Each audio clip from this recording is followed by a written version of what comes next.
What's good? Let me know if this microphone is coming in clear. Let me know if it's kind of scratchy. You know, I can go back and undo it. Let me go over to Facebook real quick and see if I can't get this thing to generate over there. Because like I said, on my end, it always sounds good. But on the other end, it might sound crackling or something like that. So I always try to fix that before we really get deep into the topics. Let me see. All right, I got Facebook running good now. Here we go. Here we go. All right. Let me see. What up, Manny? Yeah, my man. Manny's in the building. What's good? What's good? Man, had a fun spring break with my son. He came out here from Port St. Lucie. He's now on a flight to Buffalo right now. Then he'll head back. He'll be in West Palm Beach later on today. But yeah, man, cool. Big Orange Kev gave me the green light. I sound good. Let's make it happen. Let's make it happen. Man. Yeah, so my son came out for spring break. You know, the windstorm came before he got here. And so the windstorm tore a lot of stuff up. So we spent spring break rebuilding a lot. So on my other channel, on J Watts TV, I've already dropped a couple of videos on J Watts TV. You can actually see what I'm constructing. I've been building stuff. So on J Watts TV, those guys over there already saw what I haven't shown over here yet. So I should be done today, completely done today. That's what I'm thinking, man. What up, Lakeland, Florida? Kevin, my man. So I'm gonna try to make sure that I get video of what I constructed. It's probably about, I would say, 85% done. There's a lot of things I got to do to the bases and stuff like that. Got to put one last part of the roof up there. Got a little painting to do. It ain't gonna be completely done, but it's getting there. It's getting there. But he came out for spring break and helped me with it. So I appreciate you, Deb. Thank you, my man. I took him clothes shopping and stuff like that. Man, the kid is taller than me. I'm like, geez, my kids are outgrowing me now, man. But yeah, today, man, like I said, I've been on J Watts TV dropping a little content over there every once in a while. But I want to make sure on this channel, I want to try to, keep it about business, whether it's rideshare, whether it's mechanic work, I'm going to keep this channel about this. My other channel is about like life conversations, really good debate material, real good stuff over there. Probably have a few reviews, channel reviews over there. Probably have a lot to do with the news and things like that. But this channel, we're going to keep this about the money. This is going to be about the money over here. But I want to go over something to begin with, because there's a rumor going around Phoenix right now. There's a rumor that I got banned from the Sky Harbor Airport. That's right, I heard it. Somebody told me yesterday, hey, Jeff, man, there's a rumor going around that you're banned from the Sky Harbor Airport. You can't go to the airport. I was like, what? Yeah, that's what people are saying, man. I actually took a black ride.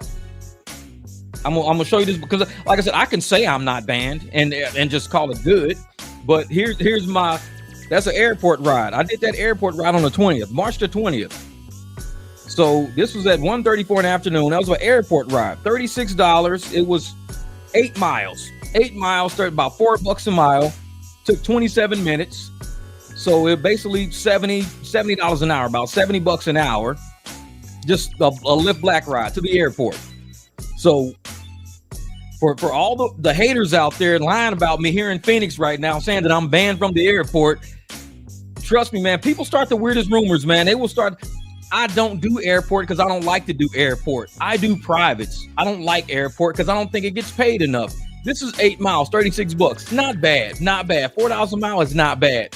But normally when I see airport, I turn it all down. I get rid of it. I don't do airport because it's not worth my time. I know my worth. I know how much I can make doing airport, so I don't do airport. But people like to start this rumor that Jeff is banned from the airport, y'all. That's why he can't come to the airport, man. He's banned from the airport. This was just 2 days ago. Quit with the rumors, y'all. I told you, if you want to hear something, come to the Mic Drop Barbecue. I keep it 100 over here. I ain't got no reason to lie to nobody. I keep it 100 over here. But you got people out there who want to act like they know me, know my life, know what's going on. They don't know. The only thing they know is what they see on this channel. So they make up shit out there in the streets. Jeff's banned from the airport. He can't come to the airport. And somebody else said that I cut somebody out of the airport the day that we had that PAX deal going on up there. They said I cut somebody out. Don't y'all remember that live stream was on January the 17th or December the 17th? It was one of those days, either January the 17th or December the 17th. I can't remember. But the entire live stream was recorded. The entire live stream was recorded on my channel when I was at the airport. The entire live stream. I never cussed nobody out. We were laughing and joking. It's on my channel. Why would I lie and say that I didn't cuss somebody out when the entire live stream is on my channel? But yet liars are going around saying that I cussed somebody out at the airport that day. The entire live stream is on my channel, recorded for all to see. So why would I say I didn't cuss somebody out if I really did? The proof would be on that video that I'm telling you to go check out. Telling you, man, we got some haters out there, man. We got some real haters out there. But keep doing what you're going to do. Haters going to hate. People going to say I'm banned from the airport. They're going to say I cuss people at the airport. Everything's recorded. I don't have to even lie to y'all. I just tell y'all to go look at the video and you can say for yourself, damn, he ain't cuss nobody out. Why did they say he cussing people out? Where they getting that from? The whole thing is from the time I started recording to the time I left. It's all recorded. So I don't know why somebody would lie like that. Like I said, haters, man, haters. They out there trying me, man. They out there trying me. But I've been on spring break just enjoying my life with my son, hanging out. So I didn't even though I knew the rumors, I didn't want to get online and address them just because I'm busy with my kid. My kid is more important than these shitheads out there. People don't like me. Cool, don't like me. But yet there's people out there who don't like me because they see how successful I am, how successful I've been, and they know how successful I'm going to be. So they do anything they can to try to throw a little pitch shit in there to make me appear to be somebody I'm really not. Because I just showed you, I can do airport. I just did it 2 days ago. I didn't cuss nobody out because the video's on my channel. You got a lot of liars out there, man. There's a lot of liars out there. Watch who you listen to. I've said it on my channel so many times. Watch who you listen to, because you could be listening to the wrong people giving you bullshit. You want to know the truth? Ask me. I'm right here. I'm online every day almost. Ask me. I got videos. You can ask me in a video. Hey, Jeff, did you do this, man? No, I didn't do that. People be listening to rumors all the time, man, because that's what they do. Man, exactly, man. They keep the name just, that's right. They let them keep the name in the mouth. It just makes you famous. And that's the thing. I don't want to be famous. I want to be rich. I don't want to be famous. I want to be enough. I tell people, if I ever hit the lottery, the first thing I'm doing is buying me a huge plot of land, building about 3 houses on that land, and I'm rescuing every dog from the damn dog pound. I'm going to give every dog a good life. They're going to all be rescued out of the dog pound. They're going to come live on my property. It's going to be acres and acres of nothing but just dogs roaming and having a great time. I'm going to have an on-site veterinarian clinic. I'm going to have a few helpers living in the extra houses that I've built. We're going to have a good time just living with dogs. We're going to raise them. Don't even take them to the pound. Just bring them to my house. I'm a billionaire. You know, I'm going to win the lottery and have all this money. I can't live with it for the rest of my life. So I might as well just go rescue every dog out there. Let them come live in my property. They ain't bothering me. But that's the thing. Haters gonna hate, man. That's what they gonna do. So that right there, man. Woo. But I got something else coming up for you guys, man. Because like I said, I'm designing and building that other channel too.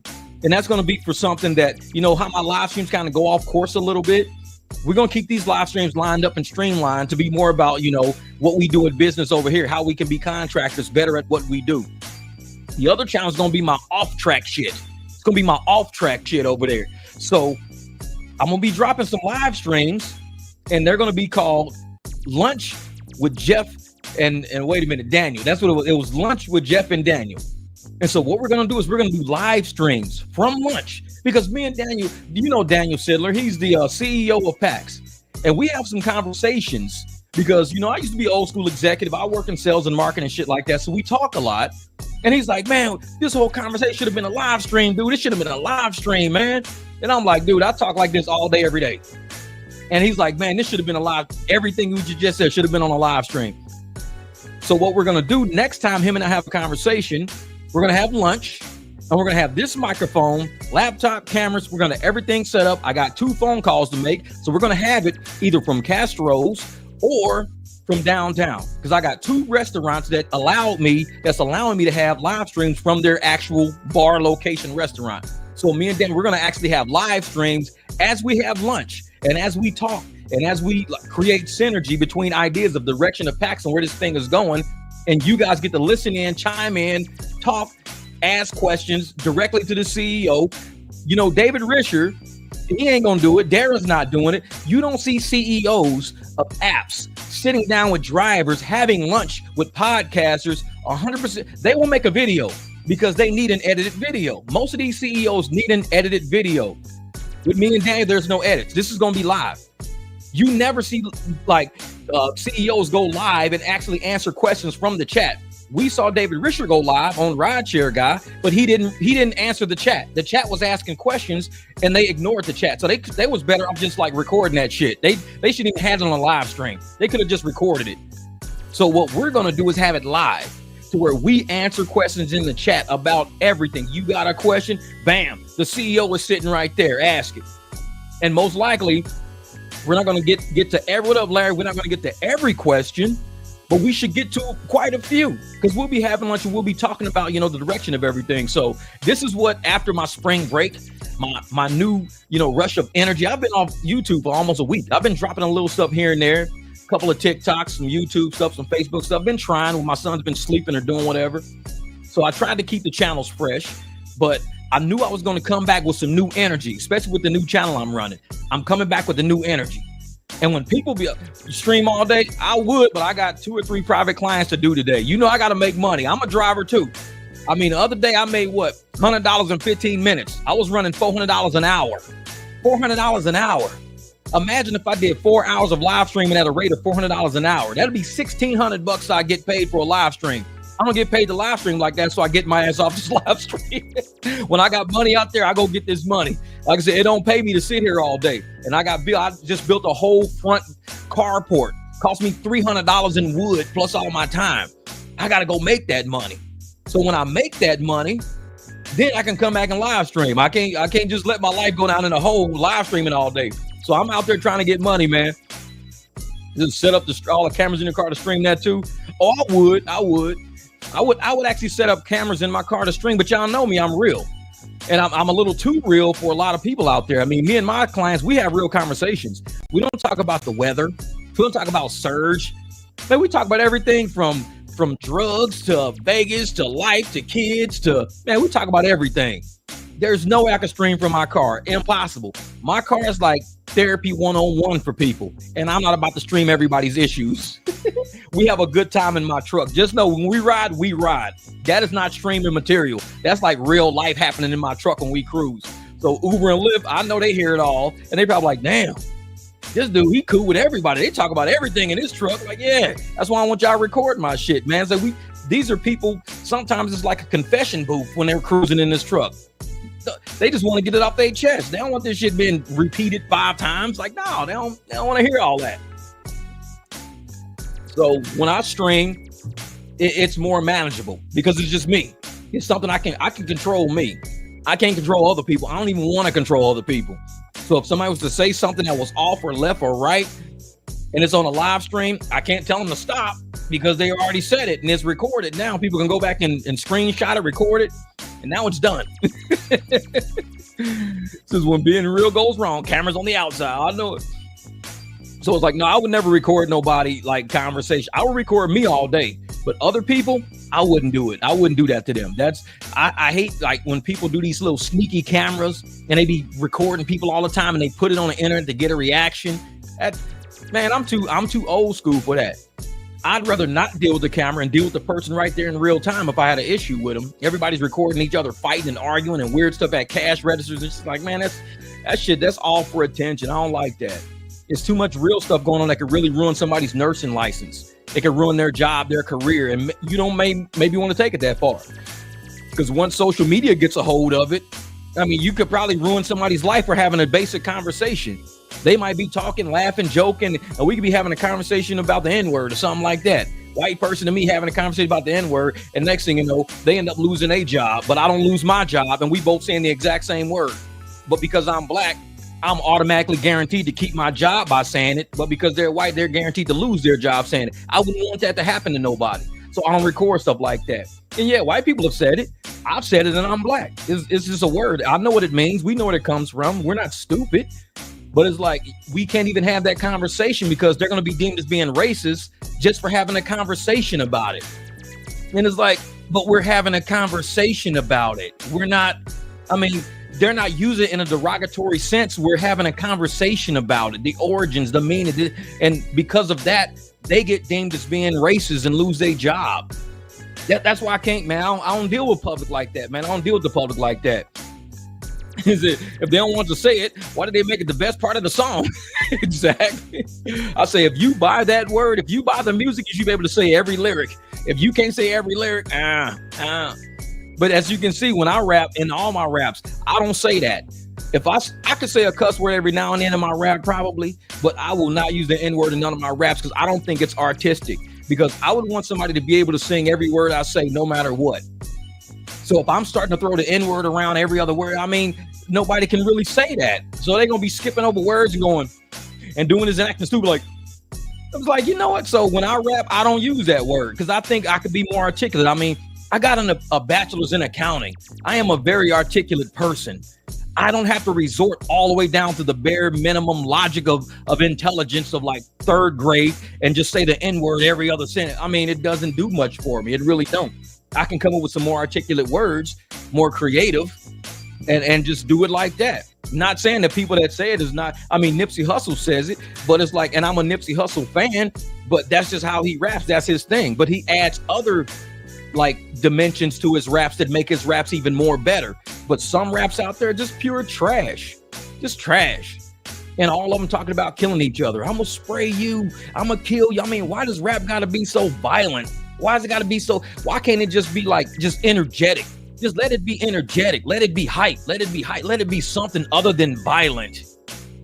And it's like, so I tend not to get into a lot of rap. I like Nipsey because it's a little violence intertwined in there, but it's more about making money, hustling, getting your mind right, having your right circle around you, knowing how to see through the weeds and peep out the snakes. That's what Nipsey's more about.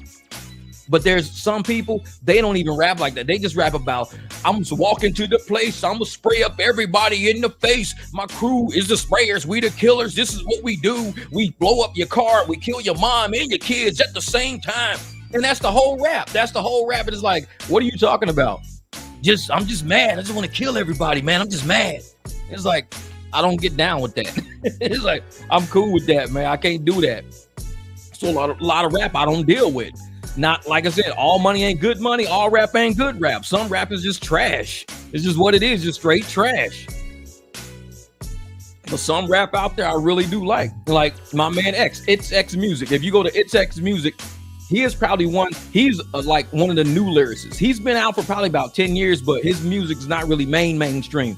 But at XX Music, he's more of a type of rapper that I would listen to because he's very, very Lil Wayne, Eminem-ish, Joyner Lucas. I mean, he's more of a lyricist. He's not just like a rapper. This dude will twine words together and put words together and have a ice cold rap. And he says the N-word every once in a while too, but the way his raps are constructed, you can just ignore that because they're so like mental. They're so mental. And it's like, dude, I like the way this dude raps. He flows, man. He's good. He's good. And he's more than just saying the N-word and killing everybody every song. He actually has like substance, like real music. But otherwise, we might review stuff like that. Yeah, he's a wordsmith. That's pretty much what he is. X is like a wordsmith. He's a wordsmith. And we'll talk more about like music and stuff like that on my other channel probably.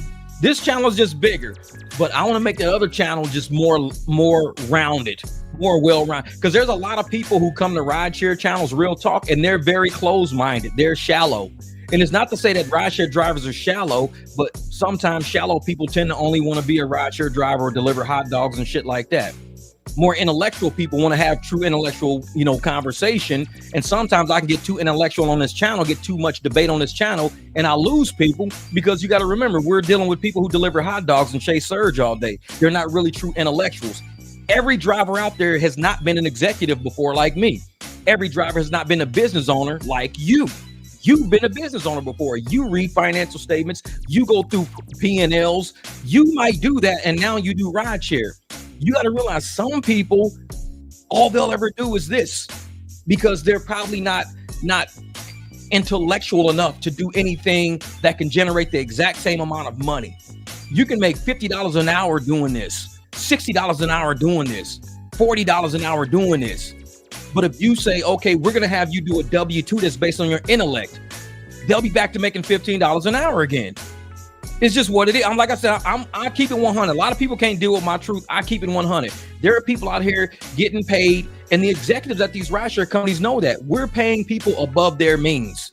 We got people making 2 G's a week, $100,000 a year, and they're basically idiots. I mean, let's call it what it is. They're idiots. And half of them, I mean, they can't even remember to get their oil changed. They blow engines up and shit like that, like basic stuff. But yet we do got people involved in business that do rideshare, that do delivery. People who used to own a company, now they do delivery. They used to own a catering company. Now they do like DoorDash, or they do Uber Eats, or they do whatever. It happens, man. It happens. I was a corporate executive. Now I do rides. It is what it is, and I enjoy it. I took an entire week off of work.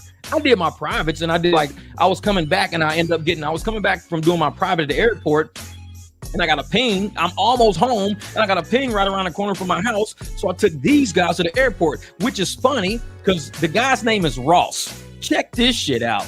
And I'm glad, Larry, you are always ahead of the curve. This 11:11 is perfect right now. I'm glad you said, Larry said 11:11 at 9:40. It is now 9:46, and I'm about to tell you this story. So Larry said this 6 minutes ago. He said 11:11, 6 minutes ago. I pick up this guy, Ross. Where did I go on vacation? I went to sleep. Motherfucker, I went to sleep on vacation. When I go to vacation, people say, where do you go? I go to sleep, man. Me and my son, we slept all week. We woke up late. I'll tell you that story in a minute. But Larry, so I pick up the guy, Ross, the one airport I told you guys I did, the one airport ride I did. So his name was Ross. Let me go in. I can't do that. All right. I can't rate the passenger again, but this was Ross. So it was $36. Ross actually tipped me $9.84 because the base ride was like 20. What was it? The base ride was 26 and he tipped me almost $10. So I pick up Ross, right? So I pull up.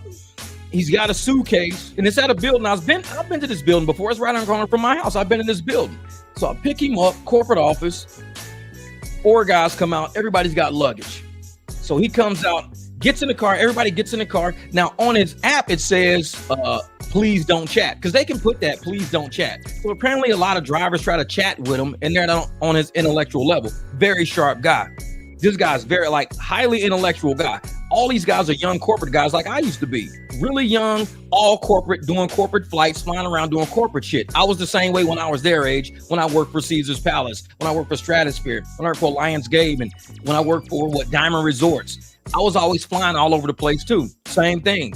The 100 Academy. I was always flying all over the place doing conventions. These guys were doing it. Please don't chat. Cool, I won't chat with you, no problem. I get the luggage from everybody, this and that. I got my little Jesse Cook music playing and everything. Everything's cool. We're driving. The guy's like, Ross is sitting in the back, and everybody's chatting with each other. One guy in the front, the guy in the front seat was actually on the laptop. Now, if he would have sat in the seat behind it, he could have used my laptop trays, but he didn't. He sat in the front seat. So he's on his laptop in the front seat. I don't have a laptop tray in the front seat. I might have to get one. So he's on his laptop. The other guys are just chatting, and he's like, excuse me, sir. He says, your name's Jeff, right? I said, yeah. He says, are you a podcaster? I said, yeah. He says, dude, you picked me up before. And I looked in the rear view mirror and I was like, wait a minute. I remember I picked you up and I think I took you close. It was somewhere real close as Tempe. We went to the West and I said, that's right, because it was a real quick ride. He says, man, but it was the best conversation I ever had. Funny, 11:11. Larry, think about this. Larry said this 6 minutes ago, 11:11. Think about it. It was a real short ride. And he was like, yeah, man. He says, and you got a Jeep. Yeah. He said, and you found a dog at the bus stop. So we were laughing and everybody in the car was cracking up. He says, man, you know everybody. He was like, no, this guy picked me up before. It was like, I've never been picked up by the same driver twice. He says, no, this guy, he's a podcaster. He picked me up before. I said, why didn't you use the card? He says, well, I got your card, but we booked it through the company. I didn't call you or whatever. I'm sorry about that. So we're talking about what we talked about on the trip. When I picked him up the first time, he says, when he picked me up, I had just went through a breakup. My new channel I just started, Larry 11:11. Listen, my new channel I just started. The morning I picked him up, I had just dropped that video on my channel. I dropped that video on my channel about relationships, about being single, listen, Larry 11:11. Larry, I'm telling you, he posted this a long time ago. I was still wearing the clothes that I did that video in my channel on, because I had just dropped that video. I picked him up wearing the clothes that I dropped that video in about being single and everything. And this guy, I had picked him up. And then the first conversation we had a long time ago was talking about being single. Listen. I dropped the video already that morning about being single and relationships and things like that. I had already posted the video. It had to just render and upload. Lyft sent me a ride hours later. And it happened to be somebody I picked up who months ago we talked about the exact same thing I talked about in the video I dropped hours. This is how crazy the universe is, bro. This is how crazy the universe is. Out of all the topics I chose to open my new channel with, it was the topic about relationships and being single and things like this. Was the exact same conversation I had with this guy who I picked up, and I didn't even know I was picking him up till hours later, months before. And he was like, so in the car, I told him, I said, bro, you know that conversation we had? Yeah. I said, I just dropped the video this morning. So I showed him the video. He was like, wow. He was like, that's exactly what we were talking about when you picked me up. I was like, and I just started a new channel. The first video happens to be what we talked about last months ago. He says it was in January when you picked me up. That's how crazy it is, man. That's how crazy it is. 11:11, the way all this energy circulates and it keeps going in the circle. I had a conversation with this guy in January. I started a new channel. I wanted to open my first topic up with something that was debatable because we talk about relationships a lot, not on this channel, but on other channels and life in general. As I'm riding with people, we all talk about marriages, divorces. We talk about a lot of stuff. Just so happens, I dropped the video that morning. Just so happens, the person that I picked up was actually someone who I had the exact same conversation with. I mean, you couldn't script that energy. You couldn't script that entire wraparound of energy of how from months ago to starting a new channel. I mean, everything is aligning, which lets me know that new channel should have been started. It should have been started. The new channel should have been started. The topic I started it with is the correct topic because 11:11, how everything aligned and how everything lined up, even to the fact that I picked somebody up who remembered me, said, hey, don't you run a podcast? Yeah, you picked me up. And guess what we talked about? Relationships. I had just went through a breakup. Odd, because I just dropped a video this morning about that. 11:11, how everything aligns up perfectly. Everything aligns up perfectly. You can't even script that. It's not that I picked him up and then did the video. No, I started the channel, did the video. Lyft sent me a ride when I was almost home after doing a private ride, went back, picked him up. He noticed who I was and said, this is the conversation we had before when you picked me up. I said, that's funny because I just dropped the video this morning wearing the exact same clothes. I showed him the video. He was like, wow, you did. I said, dude, this is the same outfit I'm wearing right now is in this video, right? Crazy. I'm telling you, Roxy, it's crazy.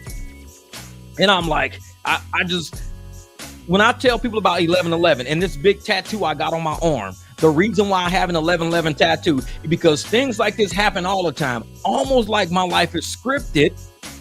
It's almost like my life is already scripted already. Like things have happened before and I'm just following the energy and it's like the dots are connecting to things I've already done. Like when people ask me, have you ever taken construction? Have you ever taken a welding class? No, I've never even learned how to ride a motorcycle before. The day I learned how to ride a motorcycle was the day I bought one. I looked in the paper, found my homegirl Jackie. She's probably on my Facebook. My homegirl Jackie, I said, take me to go buy this motorcycle. She said, have you ever even rode a motorcycle before? I said, no, but I want to buy this motorcycle. And she was like, well, how do you know you can make it home? I'm like, well, I'm going to have to figure it out if I'm going to buy it.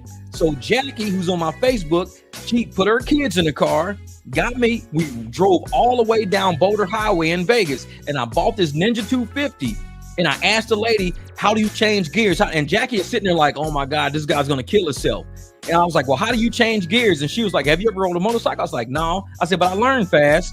So she showed me right there in her driveway how everything works. And so I gave her the cash, gave her the money. I said, well, if I drop the bike, at least you got the money and it's my bike anyway. So I gave her the money first. And I said, okay, started it up, put the helmet on, and I took off and I've been riding for 26 years. And people say, what the hell? I'm like, a lot of shit that I think that I've already been through this lifetime already before, and I'm only doing what I already know how to do.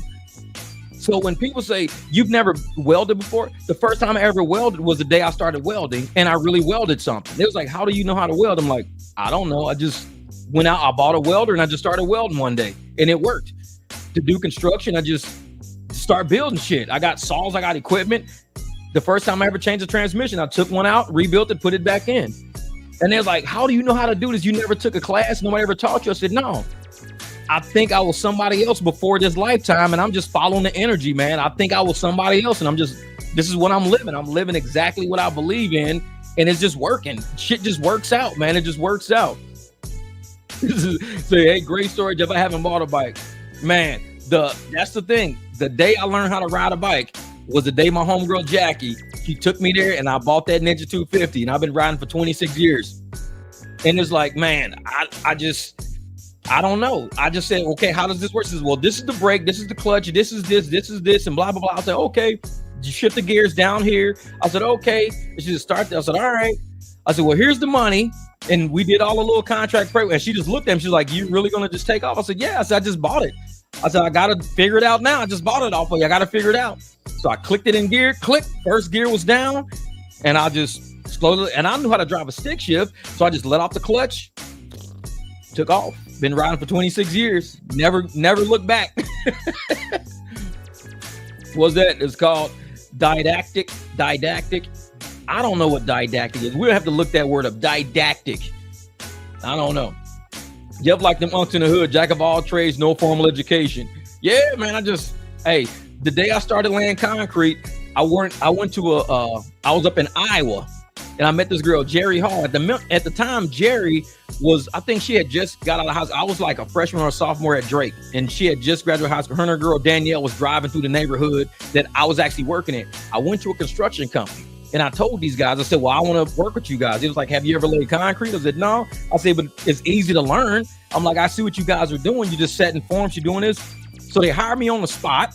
I worked for that company for 2 summers straight. And it was like, dude, you one of the best workers we got. To this day, I still lay concrete at my house. It's like, I never knew, nobody ever taught me how to lay concrete. I like looked at it and I saw what they were doing. And I was like, I want to work with you guys. And they're like, have you ever done concrete? No. I say, but it looks pretty easy. I mean, it's like you guys got forms, you fill it, you call the trucks in, you smooth everything out, you tamp it down, you put your sticks in, you got your lines, you do your measurements. I was like, dude, it looks easy. They hired me on the spot. And ever since then, I've been laying concrete. I'm just one of those weird people. And like I said, a lot of things that I do, I think I've already done before.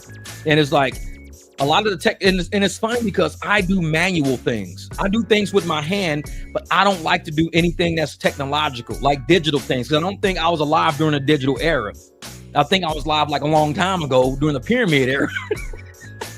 So it's like I could do stuff with like rocks and bricks and metal and sticks and steel and operating and engineering. But when it comes to digital things, I didn't even know it was such a thing as a wireless keyboard. I have a wireless keyboard now. Somebody was like, because I was like, man, I got to go get my keyboard fixed. And they're going to charge me $200 to fix my laptop keyboard. Somebody was like, let's go get a wireless keyboard. I was like, what the hell's a wireless keyboard? I didn't even know what a wireless keyboard was. It's like simple shit like that. I don't know. But when it comes to like operate, like if you say, hey man, take this engine out and put a new engine in. All right, cool.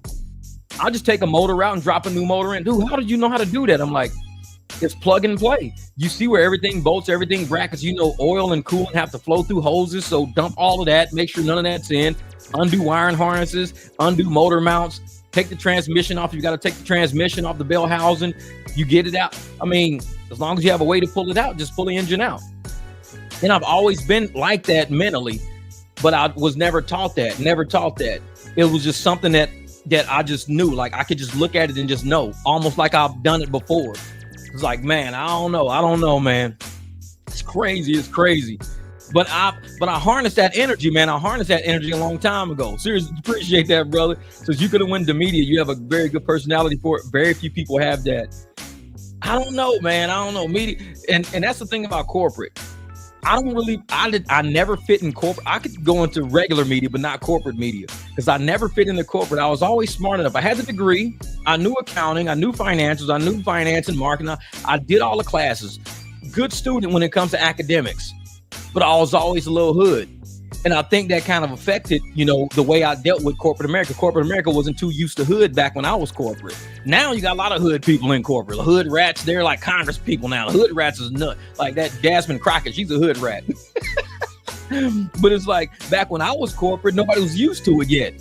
They was like, man, this dude, he's kind of mean, man. It's like, I'm not mean. I'm just rough around the edges, man. I grew up, eating peanut butter and sugar sandwiches, motherfucker. I didn't grow up eating goddamn PF Chang's and stuff like that. I can survive off bare minimum. And you guys are pampered up here. I ain't pampered like that. I'm peanut butter and sugar, sliding off the sugar back into the sugar jar so you don't waste it. That's where I come from, man. It's like I'm not pampered like y'all. I'm different. So to be around pampered people when I was still, fresh coming out of the hoods of Memphis and St. Louis and everything, I'm just coming into corporate. I was still, it's like you can't take a dog out of the dog pound and expect it to go into the Westminster dog show and behave right. You just found him in the dog pound like 2 weeks ago. So you got to let him do his dog pound shit. He's still fighting for food and shit. And he probably ain't house trained that well.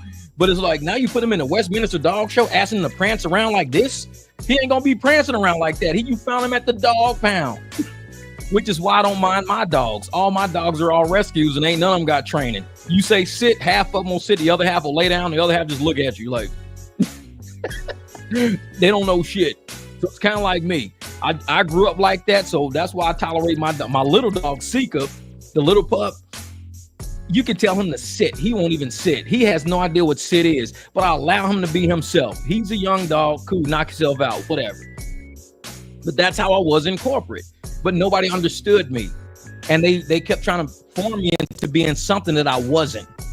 And that's why I think I had a real abrupt, I retired when I was 38 years old out of corporate America. Not a lot of people, and I was at the pinnacle of my career. I was doing really well. I mean, I'm subsidiary controller, 72 locations.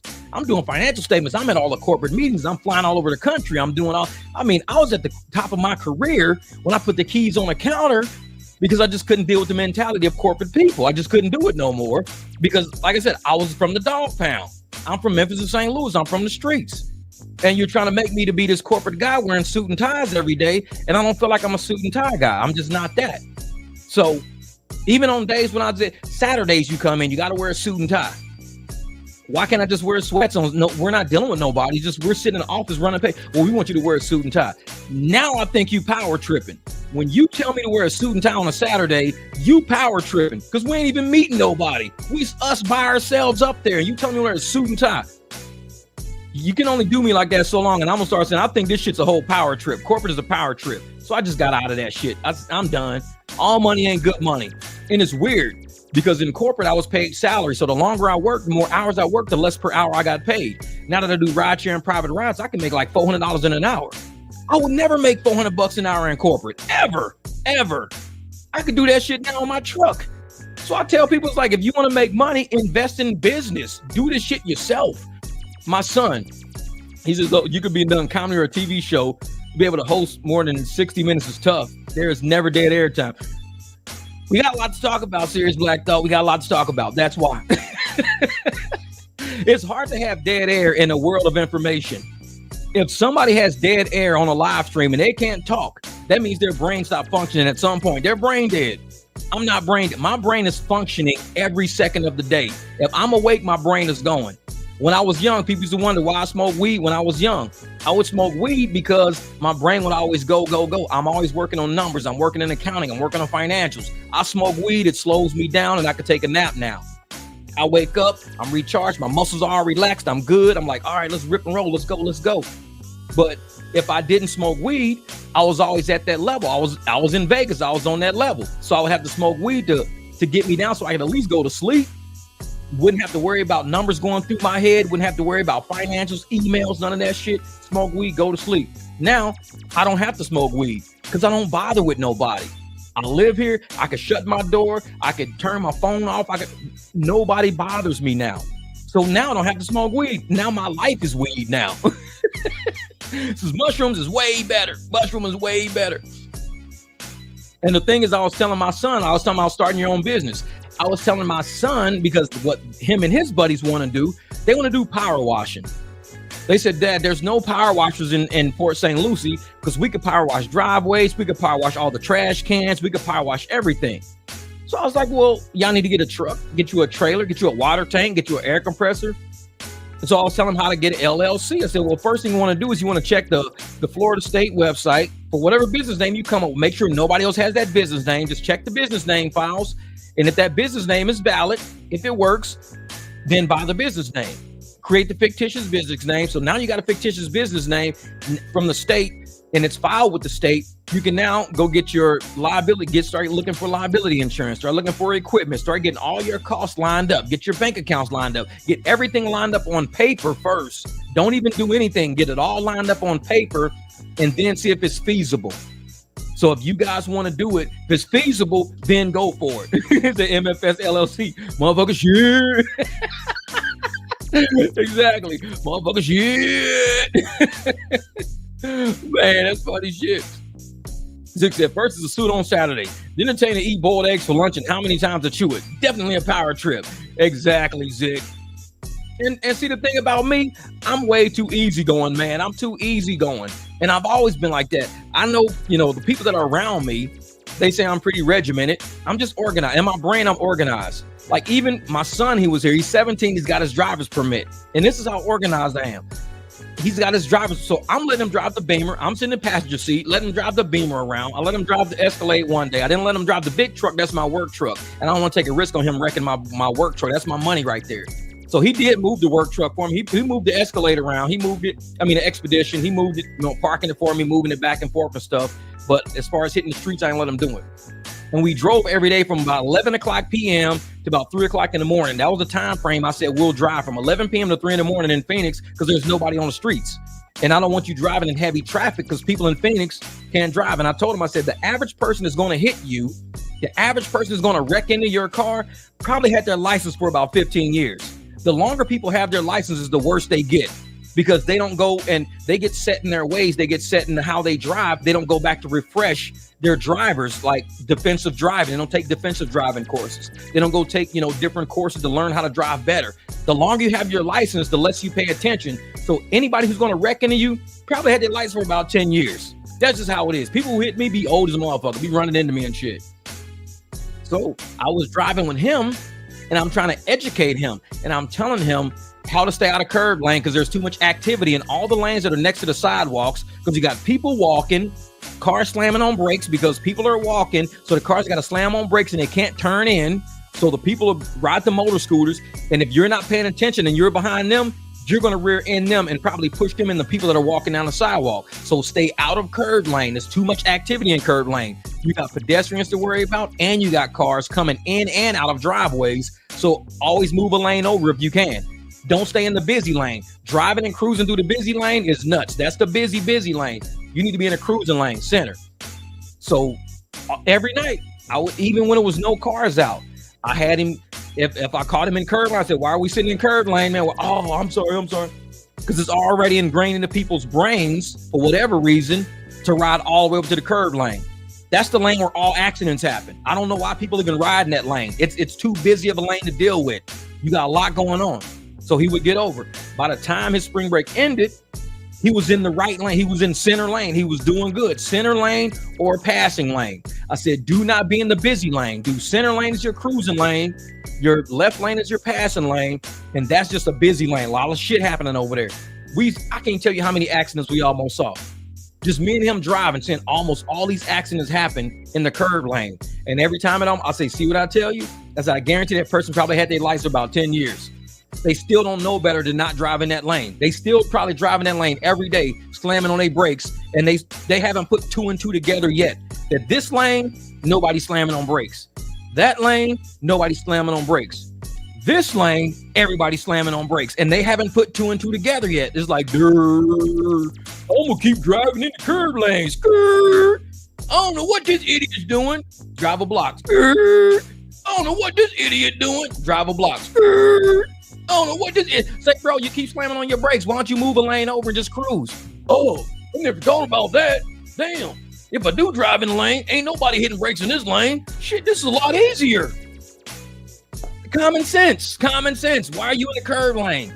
You got to deal with pedestrians and everything else in that lane. Move a lane over. Enjoy your ride. Like, man, since you're going to give him a Beamer, if I had to give him a car, it would have to be that one. I don't think I'm going to give it to him because I like my Beamer, but if I necessarily had to give him a car, it would probably be, because I mean, my Beamer has got 116,000 miles on it. It's not worth a trade-in value of anything. It's worth more to me than it is to anybody else. Nobody's going to buy a Beamer with over 100,000 miles on it. So give it to a kid. Why not? I mean, I can go buy him one, but why would I go buy him a Beamer with high miles when somebody probably didn't take care of that shit when I know that one's taken care of? So if I had to give him a car, it would be that one. I wouldn't give him my Escalade, the 05 Escalade. That's my work truck. I rebuilt that. That truck is one of the most solid trucks on the road right now. I will never give that truck up. The 05 is mine. The 19, I'll probably use that for work forever. The Jeep, nobody's ever going to get the Jeep. So the Beamer is the only car that's really dispensable right now. I can always go get another Beamer. It's like, because especially with 100,000, it's got 116,000 miles on it. Nobody's going to want it other than me. I like it. He likes it. Fucking give it to him. Shit, if you like it that much, have it. But I still got to pay it off. I'll drive it. It's mine. I'm enjoying it's my little grocery getter. I'll be cruising around town, having fun and shit like that. You know, why are you going to give a kid that expensive car? Because it's a high mile Beamer. I mean, people will bitch about it being, you know, if you give a kid a low mile Beamer, they bitching it's too expensive. You give them a high mile Beamer, they bitching that it's a Beamer. But nobody wants it but me. It's like, if I try to sell it to anybody, why would I want to buy that thing with all those miles on it? Exactly. So I give it to a kid and I go buy me one with lower miles on it. I start over again. But I've done so much work to that one, I don't even want to give it away. I've done intake work, charge pipe work, my wheels and everything is right. Man, I don't know. Given that, I've done all my diffuser, my fin, my front chin scoop. I've done a lot of work to that car already. I don't want to get that up. He'd have to go find somebody who, like, you know, treated their Beamer like crap. And he starts with that one. He could work on that one. I treat that Beamer like glass. He's like, no, I don't want to but I'll let him drive it though. And he's 17. I'm a good driver. I used to race motorcycles and everything like that. So I understand speed. I understand like road conditions. So I got him down to the 202 South. You take the 10 all the way south to get the 202. We got the 202 South. It opens up. The highway's like 5 or 6 lanes, wide open. Ain't nothing down there but 18 wheelers in the middle of the night because they cut around Phoenix. So I had him open it up to 100 miles an hour a few times because I'm like, I'd rather you know what it feels like at this speed with me in the car than you try this shit with me not in the car, because I can tell you when to do it, when not to do it. Wide open highway. I said, punch it, go. And he was like, okay. So we hit it. He got up to 100. I was like, how it feels? Well, it goes. Yeah, it got to 100 real fast too. I said, he's like, quick that is. And I told him, I said, when these wheels grab, you got all wheel, you holding both hands on the steering wheel. And if you don't, all it takes is for one of these wheels to hit a bumper to kind of go airborne. It's going to overspin, grab, and your whole wheel's going to do like this because it's front wheel drive. So I want him to feel what it felt like to take control of a car like that. Because I don't want him to try that shit, like have him driving like Miss Daisy. And then one day when I'm not around, he decides to punch it, go 100 and end up flipping this thing on the highway somewhere. Like, no, do this shit with me in the car so I can tell you exactly. I'm like, go, hit it real quick. That car took off. 2019, so he took off. And he was like, got it to 100. All right, let it go. All right, cool. Let it slow itself down. I said, all right, cool. Explain how it felt. Let's talk it through. How did it feel? All right, cool. We get to another part of the straightaway on the highway. All right, I didn't let him do it around turns yet. I just don't trust him around turns, hitting bumps, because I can do it around turns. But 100-something miles an hour on an all-wheel drive car, it's going to do this a lot. Because once one wheel becomes airborne, it overspins and it grabs, and that's like, it's a lot of torque. So I got him just doing it on straightaways. I'm like, all right, punch it again. Give it to about 105. So therefore, driving 50, 60, 70 is going to feel a lot easier because now you felt what it truly feels like to go over 100 miles an hour in this car. So it's kind of like, I want you to feel like the mistakes and the accidents and the shakiness, and I want you to feel that. And so I think he went back to Florida with a true driver's experience. Because he was even saying, I feel like I'm really an experienced driver now. I said, no, you're not really experienced yet until you've avoided an accident. That's when you really experience. I avoid accidents every day, all day. And I told him, I don't drive in nobody. I was like, if you driving next to a car and you can see that little yellow triangle in their rear view mirror, if you see that little yellow triangle pop up, you're in their blind spot. You need to back up or you need to go forward. That's it. So if you sitting there driving in traffic, and you behind, you can see the little red dot on their rear view mirror. You can see the little orange triangle in the you're in their blind spot. You need to go past them or you need to back off further. But you don't sit there riding. And I see people do that shit all the time. They'll cruise up on me and I can see the yellow triangles on my mirrors. And I'm sitting there like, why are they just sitting in my damn, it's like they want me to hit them so they can get paid. They're sitting in my blind spot on purpose. They'll just sit there and I'm like, why are they sitting in my damn blind? So I'll just punch it. I'll take off. And they be like, damn, why is this Beamer taking off through traffic? Because you idiots are sitting in my blind spot. Stop sitting. If you could see the little orange triangles on my mirrors, it means you're sitting in my blind spot. Either back off or go forward. But don't just sit there and see my damn rear view mirrors lit up the whole way down the damn street. It means you pulled up and your ass is sitting somewhere where I can't see you. But I can see that shit in my mirror. So get off my ass, one of the two. I mean, I drive very defensively, man. I'm very defensively. This is the 100 in the Beamer is different than the Civic. I do 90, 100 in the Beamer, and I barely feel it. Oh, yeah. Because, see, the thing is, this is an all-wheel Beamer, man. And this thing, when you hit one of those little highway bumps, because we got highway bumps because we don't have snow plows.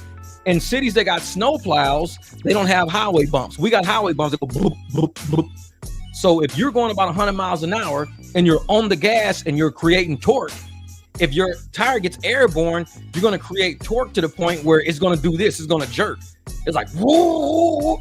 So you got to like ride on smooth land. Don't ride on the bumps, because the moment you hit a bump, it's going to go, whoa. It's going to yank real quick and you got to be ready. And I've been coming down Price Road, and there's a big dip in Price Road in between Broadway and Southern. There's a huge dip. And if you grab that dip, it'll pull you into the curb, because it almost happened to me a couple of times. Just coming around the corner, I'll be like, it'll do that real quick. I'm like, so now I don't ride in that lane. I know when it's coming up and I'll scoot over because somebody's going to do that and hit the damn curb. But yeah, I was just teaching them how to drive.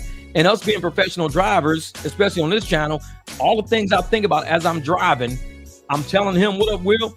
I'm telling him as we drive, everything that I do as I'm being a professional driver with people in my car. I say, I say, always think of the alert LT, like Lawrence Taylor, LT. Think of LT, Lawrence Taylor. That means look, turn. LT is look, turn, Lawrence Taylor, look, turn, which means you need to look over your shoulder first, then you can turn. Look over your shoulder first, then you can turn. LT, Lawrence Taylor. If you always think when I'm driving, LT, Lawrence Taylor. I'm defensive driving. I'm defensive driving. Lawrence Taylor. What's Lawrence Taylor? LT. What's LT? Look, turn. You got to be defensive driving. We don't take defensive driving courses, so you got to think of defensive things as you're driving. LT, Lawrence Taylor, defensive driving. Look, then you turn.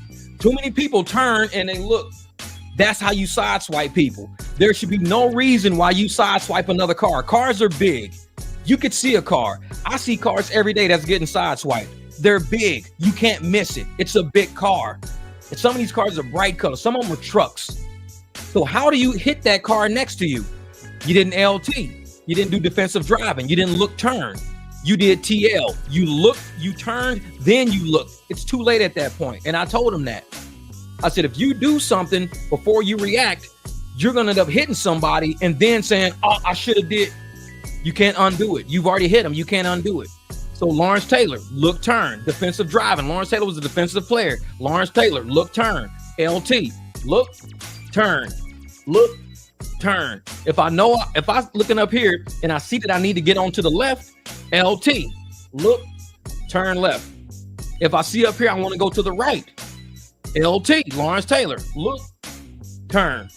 First thing I do, don't ever get over and then you look. Too late, because you just hit the car next to you. Now you can't undo it.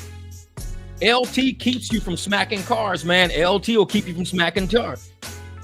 No, not much. Young boy waiting for a private customer. There you go. Seen a car hit a semi-trailer on 202 shit. Oh, yeah. And see, that's the thing, Darius, man. For a car to hit a semi, a tractor trailer, how could you not see it? It's big. I guarantee they didn't look, turn. They didn't LT. They turned, then look. Too late now. Because once you turn, you don't even need to look no more. Once you turn, you don't need to look, because all you're going to do is see your demise. Now you're looking at yourself demise.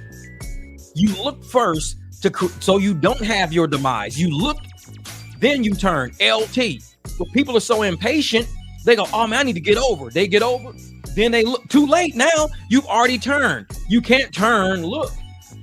Because now you hit now. You turned, took a hit. Now you're looking at the accident. LT, Lawrence Taylor, defensive player, defensive driving. Look, turn. First thing you do when you know you need to turn, look over your shoulder first. Look, make sure ain't nobody sitting next to you. Because if they're not in your blind spot, you don't see the shit on your little mirrors, you could get over. Bam, damn, I didn't see that car next to me. You didn't look, did you? Because how can you not see it? I mean, it's a big ass car. It's a 4-seater, 4-door, big ass wheels on it. How could you not see that? Oh, I didn't look. That was your first problem right there. You didn't look. You just turned and then you tried to, too late. Look, turn. Anytime I'm driving in my car, the first thing I do, look, turn, look, turn, look, turn, look, turn, look, turn. I do that shit all the time. People out there, bam, hitting cars and shit. Take defensive driving courses, man. And on motorcycles, that's why I got to do it, because I've been riding motorcycles for so long. If I turn, look on a motorcycle, I'm dead. You don't get over on a motorcycle without looking first. You dead. There is no turn then look on a no. First thing you do on a motorcycle, you keep your eye in the rear view mirror to make sure you see who's coming up fast on you. Just cock your head like this real quick. Get over. Look like this. Get over. And there's too many people out there. They're sideswiping cars because they don't know how to drive. People think because they put the key in, turn the key, they know how to put it in drive, they know how to use turn signals and no, you don't know how to drive though. You can drive, but you don't know how to drive. You can cook if I give you all the ingredients, but you might burn the shit, so you don't know how to cook. So if I'm teaching you how to cook, that means you know how to cook. It's gonna taste good. You're gonna prepare the food right, but you can cook. You cooking, but you gonna burn the shit. You driving, but you gonna wreck the shit. So not everybody can drive. People will drive and can drive, but you don't know how to drive. So I'm teaching my son the logic of what I do when I'm driving. That was the whole spring break. Y'all didn't see me do live streams because I was focused, man. We was focused. I was in there. I mean, I got video of me and him right here. Let me see if I got it in my phone here. I know I got some video in here. Yeah. So this is us. Let's see. So this is us cruising right here. That's him driving right there. That's him driving. He got a big old afro and shit. So that's him driving right there. He's driving an Escalade this night. We got the truck full of wood. So the truck is full of wood, and I got him driving I made sure the big planks, when we had to have the back open, I drove the truck that day because I don't want him driving with the back open. So when I had just the 8-foot boards, we could shut the back, I let him drive the truck from Home Depot back here because I need him to just kind of get used to driving, even with the little wood next to him, to stay focused on what he's doing. Don't worry about the wood. The wood is going to make a sound. It might like shift a little bit. Don't worry about it. It was no traffic. So I wanted him to drive when there was no traffic. So my whole spring break was just me and him just driving, me giving him instructions every day. The logic behind why I make the moves I make in traffic, why I do the things I do, which lanes I stay in, how to turn. And, you know, the Beamer, since he's a new driver, he didn't get it yet. A lot of new drivers, what you're going to see is they're holding on the steering wheel for dear life. They hold the steering wheel way too tight. And I said, you need to release a little bit, man. You don't got to white knuckle drive this thing. You don't want to squeeze. The steering wheel's you can barely turn it like this. You don't got to squeeze it, because he would turn and then he try to turn it back like this. Or he would turn a corner and then you hear him try to turn it back. I'm like, bro, we got power steering. Back before we had power steering, you would have to straighten the wheel out. You would have to do that, like straighten the wheel out like this and then straighten the wheel out like this. Now we got power steering. So I would tell him he has to let the power steering do the work, because he would turn a corner sometimes and he would almost overturn, because he would turn and leave the wheel like this. And now the car is already pointing straight down the street, but the wheels will still turn. So he's hurry up and fighting. So we turn a corner and have to readjust like this. So he turned a corner and then he'd hurry up and try to turn the wheel back. And I said, look, watch me drive.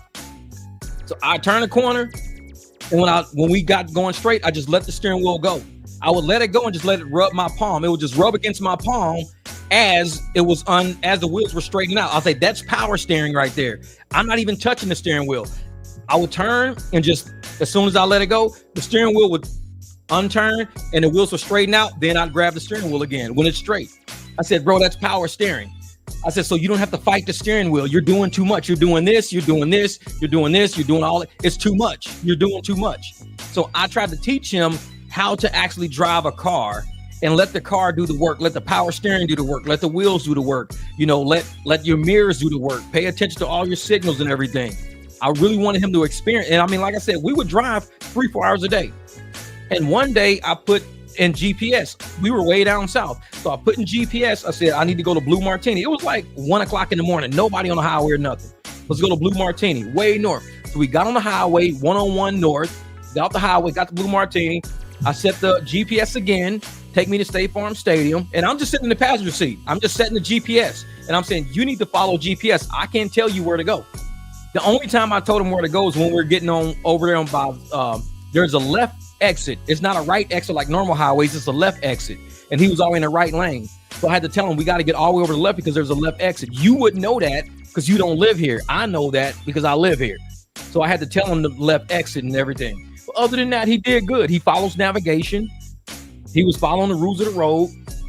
We were going a little fast. And I said, well, what we need to do is start slowing down. I said, because when you're on the 101 South and you're coming by State Farm Stadium, there's police everywhere. And because there's always one-way accidents over there because wrong-way accidents. There's a lot of wrong-way accidents on that highway by State Farm Stadium. So it says slow down because there's wrong-way accidents. No sooner than we got over the bridge, big-ass state patrol sitting over there just clocking everybody. And we were just going like 85, 90 miles an hour. He was moving. And I said, you might want to slow down a little bit. As soon as we got over the bridge, yep, clocking everybody. I was like, see? I said, there you go. Highway patrol right there, man. I said, that's why you got to always pay attention to what part of town you in and why you have to slow down in certain areas. This is a high one-way accident, wrong-way driver accident area over here. A lot of people hit head on over here. So police stay over here to make sure they catch these people before they kill somebody. So you're going to see a lot of police over here looking for somebody to come down that center exit because it's a left lane exit. You left and people come down that left lane to get on the highway when they shouldn't do that. You got to get off the highway that way. People get on the highway that way, and now they're on the wrong side of the highway, smashing everybody. So you always got police over there hanging out, waiting on them. But yeah, he did pretty good, man. He did pretty good for it to be his first time riding with me. And the thing is, and I told him, I said, I don't yell and I don't, he said, yeah, because when I drive with mom or whatever, she grabs the steering wheel. I said, she grabs your steering. Yeah, I was like, dude, a passenger should never grab the steering wheel. If you're a passenger, that's where you are. You do not grab his mom's nuts. I said, she's an Italian lady. She's crazy. So I'm like, he said, yeah, she grabs the steering wheel. I said, I'll never grab the steering wheel. I need you to make the error so I can explain to you why you made the error.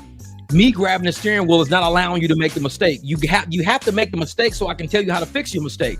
I said, you're overturning. When we're turning the car, you're holding the steering wheel too tight to where we're through the turn already and your wheels will still turn, but the car is facing straight down the street. So we're going to turn into the curb or we're going to turn into oncoming traffic. So what you have to do is when you make that turn, as soon as that car turns that corner, you slowly start letting that steering wheel just release. Let power steering work. You apply a little bit of pressure by keeping your hand on the steering wheel and let it slowly release. When it's released far enough, then you can grab it and position yourself where you want to go. But you don't have to sit there, turn the corner like this, and then hurry up and turn the corner real quick this way, and then hurry up and turn the corner. No, it's power steering. You just turn the car with one hand, let it go, grab the steering wheel again with two hands, turn this way, let it go, you're good. Now you're in there. Man. So yo, Jeff, Logan just called me. Thank you for getting me in touch with another member of the 300. They're getting together to fix the car and save $4 grand. There you go, brother. There you go. Yeah, Manny, man. That's what's up. Yeah, man. Them dealerships, man, they something else out there. And that's my son knows, man, when he gets a car, we're going to be doing the same thing. We will not be going to dealerships. Because the thing is, Manny's brother-in-law was getting his car from that dealership. Dealership was trying to save $5,000, $5 grand. I was like, bro, that's a lot. $5 grand just for the front axles? $5 grand? That's nuts. I said, call Logan. Logan's like, I'll do it for $1 grand. So it was like, you got 80% off. 80% off repairs. That's parts and labor. That's everything. 80% off, man. That's crazy. Thank you, Premium. I appreciate that, brother. Yeah, and like I said, and I think what every driver in rideshare should do, dead serious, every driver in rideshare should probably drive around with somebody else that either knows how to drive or is teaching somebody. If you should teach somebody how to drive, you will catch yourself, or you will see so many mistakes that other drivers make. Me and my son, we're going south on Mill Avenue. You got 2 lanes. Now you got, I think, 3 lanes. You got 3 lanes. Maybe 2. I think you got 2 lanes, and no, it's only 2 lanes. That's right. It's only 2 lanes because this story makes sense. There's 2 lanes, and then you got the turn lane where you can make a left turn. Driving down Mill Avenue, you got curb lane and regular. I'm in regular lane. I'm not in curb lane because I don't drive in curb lane.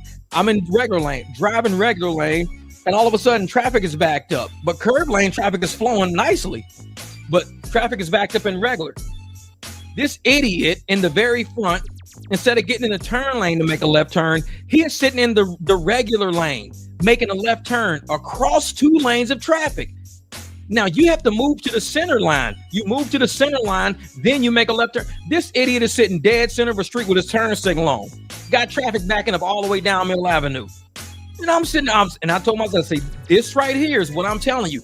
People who have their licenses for 10 years, they're the ones that's going to end up causing an accident, because this idiot should know better to be over into a turn lane. You were in actual traffic with your turn, and he just stopped. I'm going to turn. Bro, you got a whole turn lane. He's going to turn across the turn lane, then across 2 other lanes of traffic to go down that street. This is the reason why people have accidents. Because imagine if I wouldn't expect that idiot to be sitting there, and I'm thinking our lane should be flowing like free flowing and everything, because this lane is free flowing. And I'm looking down at the phone, I'm looking at the floor, I'm looking like this, and I look up and everybody's on brakes. Oosh. I would have hit right into the back of them. Because I'm thinking this is a passing, it's a through lane. Nobody's stopping in this lane. Even curb lane is moving fast. So I'm like, why should I have to worry about traffic? Why should I have to look up and pay attention in the through lane? Because sometimes an idiot will stop in the through lane, put their blinker on, and just sit in the middle of the damn street instead of getting in a turn lane. People out here can't drive, man, and they will create a situation that will create an accident, and they're going to blame you for not paying attention. Oh, how'd you rear in that big old truck, Jeff? Well, I was going down the street and I'm just in traffic, and I look up and boosh, right into the back of a truck. Had no idea this dude was sitting here with his turn signal on. Well, you should have been paying attention. And that's why I tell my son all the time, it's not you. You're going to be blamed for an accident that you didn't cause, because that's just how traffic works. They blame people for accidents based on somebody else's mistake. And the person that made the mistake drives off, and they're somewhere else. They cut through traffic, they speed, they doing crazy shit. They cause you to hit somebody, and now you're to blame for hitting somebody, but it was them doing all the stupid shit that caused you to do it, and they're gone now. They're somewhere else. Their car never got affected. They sitting across town eating ho-hos and bun-buns and shit right now at the house, and you sitting there filling out a cop form, failure to pay attention, illegal lane change, following too closely. And you're like, bro, it was another car that did this, and that what made me swerve over and hit them. Sorry, man, we don't see another car around here except you and the one you hit. That's why you got to pay attention. People will blame you for shit. And when I drive this truck, you can even talk to my clients. My eyes are locked in on, I can have a conversation with people the whole time and not even look at them. I could be driving just like this, just talking to people the whole time, looking in the rear view every once in a while, check my side mirrors every once in a while, make sure over my shoulders every once, but I'm talking to them the whole time. But I tell my son, the only thing about cars and the motorcycles is you have 360 degrees of vehicles you got to worry about. A lot of people are only worrying about the car that they're in. That's it. They're worried about the car they're driving in. They look through the windshield and they look in the rearview mirror. So they see the car in front of them. They see the car behind them. That's not everything you need to be worried about. You got 360 degrees of cars. Me and him, we're sitting on McDowell and 44th Street. We're sitting on McDowell and 44th Street, headed towards the 143. We're going east. We're headed toward the 143. We're sitting at a stoplight. This is about 2 o'clock in the morning, because like I said, this is what we do. 2 o'clock in the morning, McDowell 44th Street, we're headed east. The turn signal comes on. The green arrow comes on. So the green arrow comes on, so everybody's making a left turn. So there's no traffic on the other side to make a left turn. No traffic at all making a left turn. But there's traffic next to us. So this guy makes a left on the green arrow. The truck directly in front of us, because we're all going straight, the truck runs through the fucking red light. We were all just sitting there. We're sitting there. Green arrow pops up, and this car turns, and this truck just goes right through the red light. And I said, you see that? He says, I was wondering what that truck was doing. I said, he just ran a red light. I said, we don't have the green yet. The green arrow popped up, but there's no red. And my son was sitting there. He was like, I was wondering what he did. And as soon as he went through the red light, a car was coming down, and then a car made a left. I said, imagine if that car would have been earlier and that truck would have been a little bit later. I said, they would have met right in the middle of the intersection because we all had red lights. We had red lights. And I'm sitting there like, and that's what I told my son. I said, dude, the people who are going to hit you are people like this. This dude probably had his license for 10 or 15 years. He probably had that driver like 10. I said, this is what they get trapped in the cycle of driving. They get trapped in that cycle day after day. And all of a sudden, they wake up in a coma somewhere like, what happened? Well, oh, man, you went through that red light. What you mean I went through that red light? And the first, like I said, the first night my son was driving, hold on, let me see something. I'm going to see if I got this on video. You guys are seeing some prime video right now. Prime video. Let me see. Guess who's driving? Yeah. So. That's your kid driving me around. Wait. Right now. I'm kind of scared. So this was the first night we was out driving the Beamer. So this is the first night we was out driving the Beamer. Now, let me see something.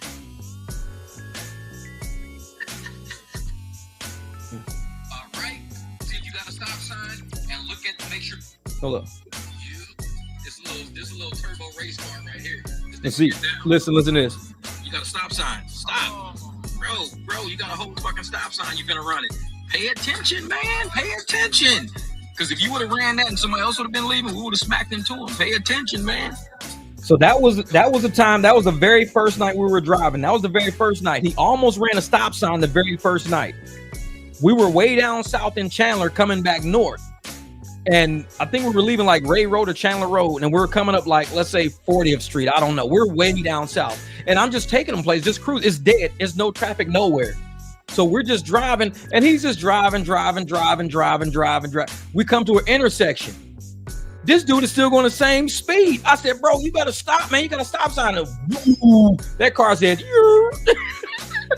he was like, oh, I didn't even see that. So I had to tell him, I said, dude, whenever we come to an intersection, no matter what intersection it is, no matter where, even in my neighborhood, there's intersections where there's no stop sign on either side. Always come to an intersection. First thing you do is look for a stop sign at every single intersection. Look for a stop sign. You can see them from a distance back. They're red, big ass letters on it says stop. You can't miss them. So when you see an intersection coming up, look for it. It'll say all way. All way means everybody has a stop. When it says two-way, cross traffic does not stop, that means you better stop because the cross traffic ain't stopping. It means when you do come to a stop, you still got to wait till they come through because it says cross traffic does not stop. So if you come to a stop and you say, well, since I stopped, I can go now. Cross traffic does not stop. You pull out, you're getting T-boned. So I had to explain to him different things like that. Because like I said, he doesn't drive. He drives in Florida, but just not at the intensity that I had him. I had him out there for like 2-3 hours every night. So, because I really wanted him to get a gist of driving and seeing when road fatigue kicked in. When did he stop paying attention? When did he keep paying? Because one night he was driving curb lane and I was like, why are we in curb lane? Oh, I forgot. Road fatigue. When road fatigue kicks in and you start losing it, you start just going on autopilot. That's when accidents happen. So I had to push him to the point of where, because driving for 10, 15 minutes is not enough. Drive for an hour is not enough. We need to go for like 2-3 hours. We got to drive for 2 or 3 hours because I need to see at what point will you start developing road fatigue, when you start hitting autopilot. And like he almost ran a stop sign. He was driving. I said, bro, you got a stop sign. Ugh.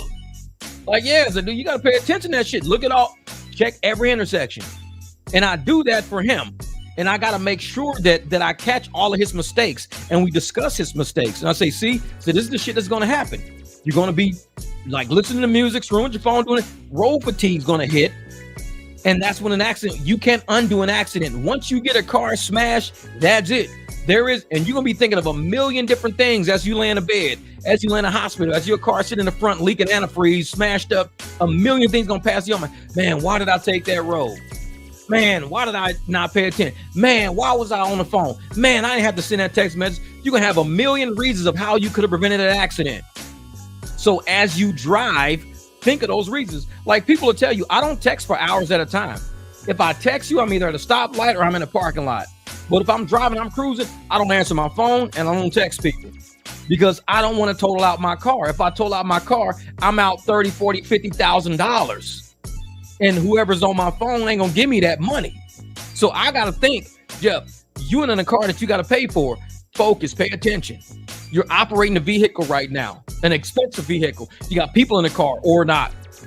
Don't worry about that phone right now. Do not worry. Man, hey, you ain't texting us back. You fucking right, I'm not. You got $50,000? If you ain't got $50,000, don't ask me to text you back unless you got, when you send me $50,000, I'll text you back. Right now, I'm busy right now. I'm driving right now. I'm trying to prevent this car from being wrecked. Somebody sitting in a red light, just driving through the red light. I'm trying to prevent that from happening with me screwing with my telephone. Because the moment I stop screwing around, I stop paying attention and I start messing with the phone, everybody's going to blame me as the driver for the accident. Well, why was you on your phone? Why was you even on your phone? Why was you texting on your phone? Why was you talking on the phone? Why was you looking for music on your phone? They're going to blame me for it. So I blame me before shit even happens. I don't touch my phone. I could go 3, 4, 5 hours without texting nobody because I'm in my car. I'm paying attention. I'm doing things. I'm not dealing with that phone right now. I don't have 50 grand to give away. I'm not going to sit there and total my car out, have to go do this all over again. Go get another truck. Go get another loan. Go get more wheels. Go paint more calipers. I got to do this shit all over again. For what? For returning a text message? It ain't worth it, man. It ain't worth it. When I'm driving, my phone is either on the phone thing or it's down in my cup holder. I don't even look at it. I be just riding. Like, ain't nothing important. Ain't nothing that important to where I need to reach down and get that phone. Just like I told my son when he was driving, he had his phone sitting on his lap. I said, you can put the phone in the cup holder. He was like, oh, okay. See, when you keep your phone on you, it makes you want to be bothered with it. Don't put your phone somewhere. Go sit it down somewhere. Get it out of your hand. Get it off your body. Take it out of your pocket. Go sit it somewhere. That way the phone is where it is and you where you are. So I'm trying to teach him that. I wanted him to learn in the stick shift, but first I had to, let's do some automatic stuff. Stick shift is another level. We'll do some automatic stuff for a while. So I kind of helped. That's what my whole spring break was. And I didn't see you guys on live streams and I wasn't hanging out. You know, I didn't even do a lot of riding because I wanted to get him situated. So he flew back this morning at 8:45, he flew back to Buffalo. So I was like, well, let me get online now. I can actually spend some time with you guys. He ain't out there playing with the dogs, making them bark and chase each other around and shit. So now here we are back at the barbecue. So basically that's what I've been doing for a few days, man. I'm glad you guys sat and listened to my spring break. And I hope everybody learned a little bit, even about driving, because this is what we do professionally. So hopefully you learned a little bit about driving and my logic on how I keep my cars from being wrecked. And when I say that I'm probably one of the safest drivers out there is because I ride a motorcycle. If I'm not one of the safest drivers out there, I've been driving for 26 years. 26 years I've been riding motorcycles. 26 years. 26. Well, 1998 was the first, so this will be year 27. 27 years. 1998 was the first year I rode a motorcycle. I've never been hit by a car and I've never hit a car on a motorcycle. 27 years, never been hit by a car, never hit a car on a motorcycle. I've been close. On Maryland Parkway in Tropicana, I was making a turn and the car cut right across me that caused me to go up in the grass, but I saw it happening as it was happening. And as soon as I saw that car cut across my lane, I shot up on the curb. I right into the grass. You always got to be 360 degrees around you, 360 degrees, know everything. Had I kept going straight, I would have ended up under that SUV. He would have rolled right on over my ass. But as I'm turning and I'm like, that car should be going further that way. And all I'm seeing is this car getting bigger and bigger and bigger.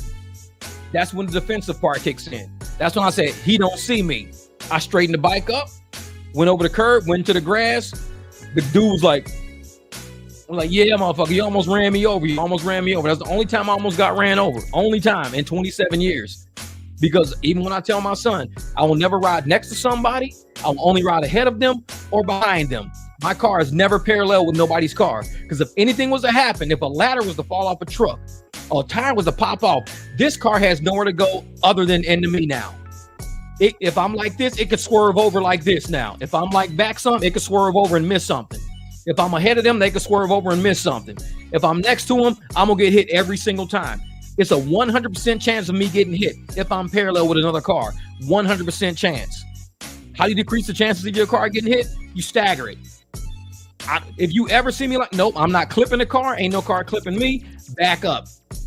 You have to go. You can swerve, whatever you want to do. You can make a mistake. You can, drop your phone and do this because I'm nowhere near you. But the moment you put your car parallel with another car, you have now increased your chances to 100% of that car being able to come in contact with you now. 100% chance, not a 99% chance, a 100% chance. The moment that car does this, they're going to hit your car. You're parallel. Your passenger door is right outside their driver door. That's a 100% chance of a incident happening right there. So when you see somebody in that 100% chance zone, you back up or you go forward. Whatever it takes, you get when it's too many cars around. I can see everybody has to kind of be parallel when you're going through traffic. But as traffic starts opening up a little bit, you need to find your position. Get somewhere where there are no cars around you. And that's how I drive.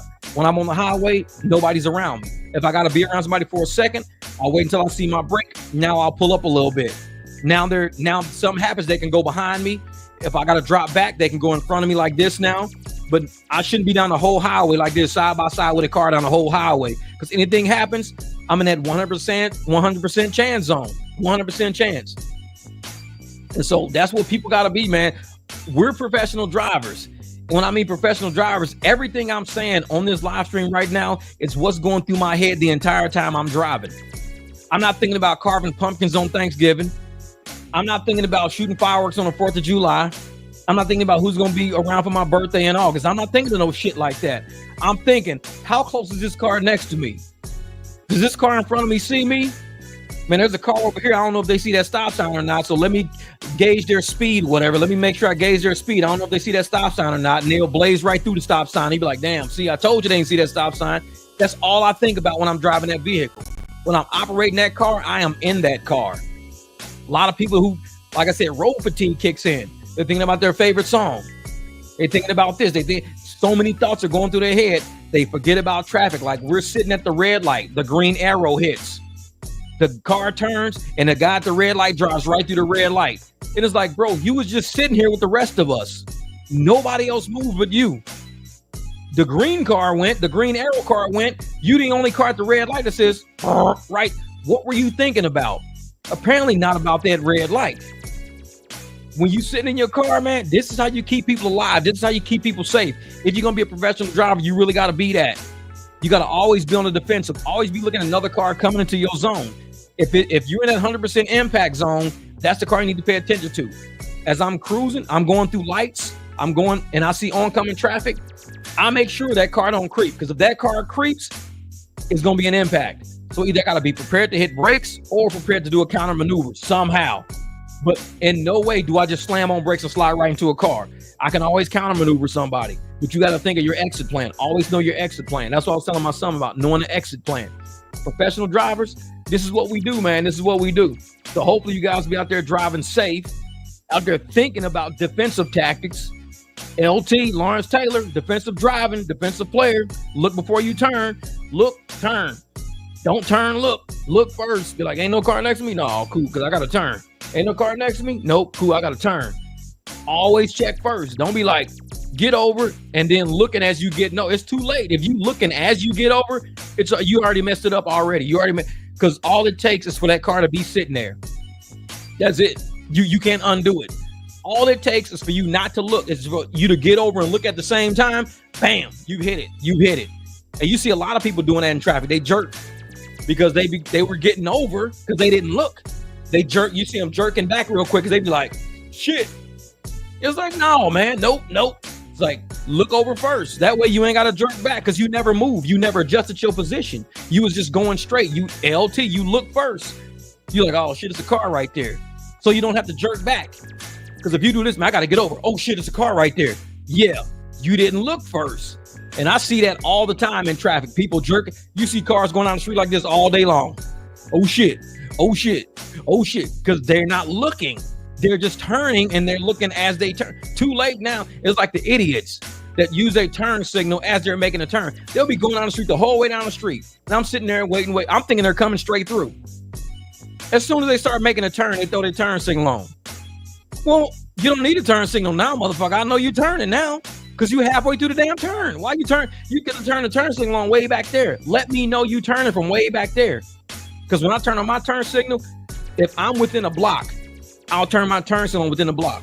If it's 2 blocks, don't use your turn signal. Because if it's 2 blocks and you use your turn signal earlier, the people at the first block might think you're turning and they're going to pull out. When you wasn't going to turn there, you were going to turn at the next block. So don't put your turn signal on until after you pass this block. When you pass this block, now put your turn signal on. Because if you put your turn signal on here, this car going, oh, he's turning. They're going to pull out. Bam. Why'd you hit me, bro? You had your turn signal on. Oh, I wasn't going to turn here. I was going to turn down here. Well, you put your turn signal on too damn early then. Wait till you pass this intersection. Pass the intersection, then use your turn signal. Oh, that's how you do it. You wait till you get a little closer, pass them, turn signal. Now you go to the next block. Now these people down here know you're making a turn. They can pull out because you're going to turn right here because you put your turn signal on. That's how I drive, man. I'm always thinking ahead when I drive of not only my car, but 360 degrees of cars around me. Who all needs to see that I'm turning so you don't rear end me?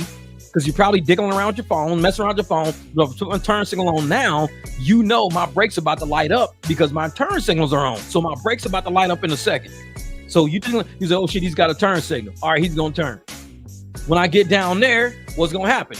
I'm gonna make the turn. So now they know, everybody 360 degrees what their cars know that truck's making a turn. How you know? He's got his turn signal on, his brake lights are lit up, and he's eyeing his turn. I'm already looking through my turn to make sure ain't nobody coming on the wrong side of the street when I make my turn. Happens a lot. When you're coming in parking lots, out parking lots, down streets, people will be on the wrong side of the damn street. So when you make a turn, you'll hit them head on. So I'm always looking through my turn to make sure everybody's on their side of the street. As I'm turning, make sure everybody's on their side of the street. Because if they're not, I got to sit and I got to wait until they can get on their side. And now I can turn through. That's crazy. But that's how I drive, though. That's how I drive. What up, Triple E? This is another day with my private client. 4-hour run. That's what's up. That's what's up. I only got, 2 clients today. That's all I got. So I'm going to end up doing this here shortly. Let me go look through make sure. Okay, cool. Oh, man. Okay, he's about to take off now. All right, cool. He already took off, man. That was hours ago. Yeah, dude. Yeah, so I'll just make sure all my clients were good. So, man, I got a 5:30 pickup today. I think I got a 5:30 pickup. And then I got Monday, I got 3 clients on Monday. 3, and nobody's canceled yet. So that's gonna be a crazy Monday for me, man. Crazy Monday. Nobody's canceled yet. So I already got a couple of drivers on standby because I'm like, because King James, I know during the daytime he's kind of gonna be in the area where one of my pickups is. So I got him on standby because if nobody cancels that day, he's got to do one of those rides for me. There's no way I can do all 3. No way. So I already gave him the call. I said, dude, there's a ride going to be in your part of town, just to the airport. That's it. It's just to the airport. Quick, easy, $45, real quick hop. Uber will probably pay from the area $13. Real shit. Uber will probably pay $13. You're getting $45 for the ride. And if they choose the tip, they're going to choose the tip on top of that. But it's going to be $45 for that ride that normally goes for like $13 on the apps. So hopefully, like Monday, nobody's canceled yet. So Sunday, I'm going to message him Sunday to let him know because he has to know by Sunday. Because once Monday hits, everybody's got to already have the scheduled out. Everything's got to be ready to go Monday. So I'm like, man, I already knew because I knew it was going to be a crazy week because everybody's been booking like me with crazy right now, man. Just even when I was doing this build, I was having to come home, shower up, change, go do all my runs, do everything, come back, park the truck, change again, finish building. So it wasn't like straight building a thing. We were always working. We've been working on this thing the whole time. So we finally got to the point where, he's out of town. So I can do the construction like at my own pace now. So I can finish the top later today. Like when I get off with you guys, I'll run and buy the last 2 boards that I want to buy and then put those up sometime today. It'll be easy. Put those are easy. We got it all figured out. We already put the pre-work up there, so it'll be easy. And then I could do with my clients, my little airport runs after that. But man, it's been a crazy week, but hopefully you guys been okay out there. Like I said, my other channel, let me show you guys what, let me see something. Let me open up my other channel to show you guys what my other channel is looking like, if I can find it. Let me see something. Let me see if it's in here. Let me see if it's in here. Oh yeah. All right, bet. Hey, check this out. I'm up to 77 subs. That's what I'm talking about. This little channel's moving out because, I mean, here we go right here, y'all. Here we go right here.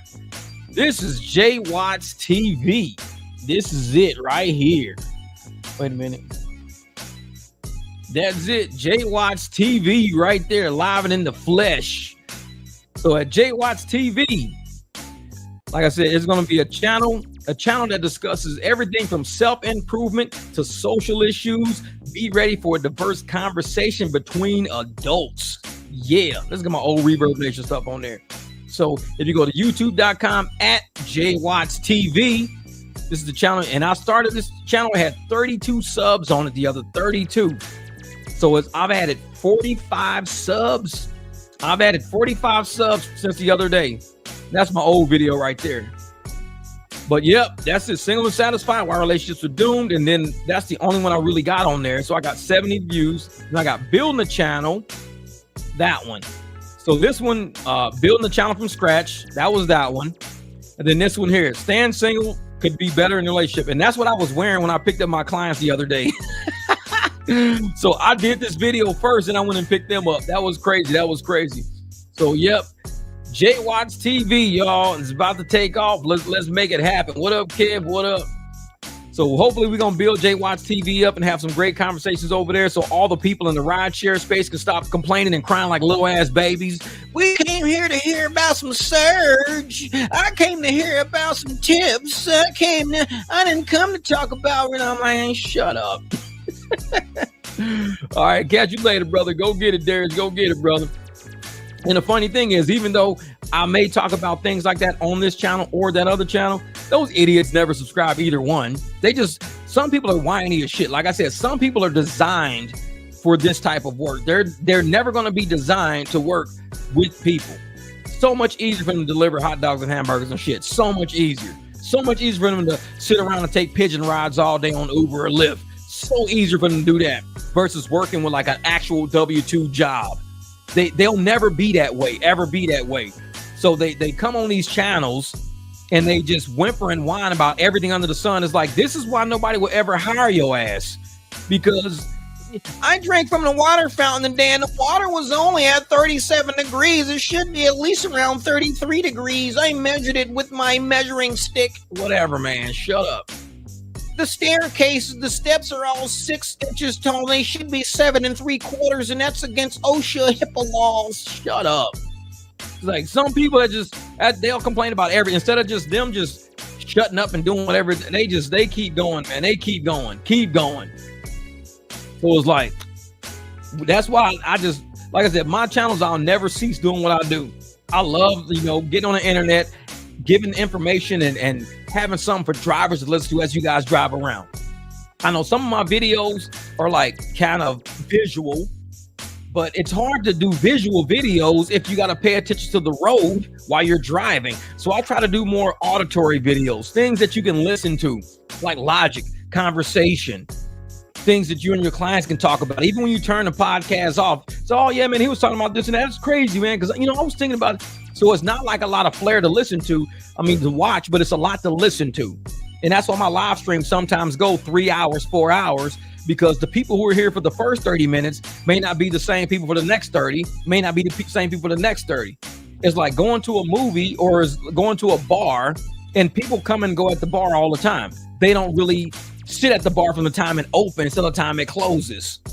So if the bar said, well, we're only open for 10 minutes a day. Why? Because people don't want to sit here all day. Well, they shouldn't have to sit there all day. But that don't mean just because somebody can only stay for 10 minutes, you should keep the bar for 10 minutes. Let them come in for 10 minutes and they can leave. And the next people can come in for 10 minutes and they can leave. That's kind of how I run my channel. That's how I run my podcast. When people say, man, this is too long. Man, your podcast be too long. For who? For me? I'm the only one sitting there the whole time. Your ragged ass ain't got to sit there the whole time. Nobody asked you to sit there the whole time. It's like if you can only got 5-10 minutes and that's what you got.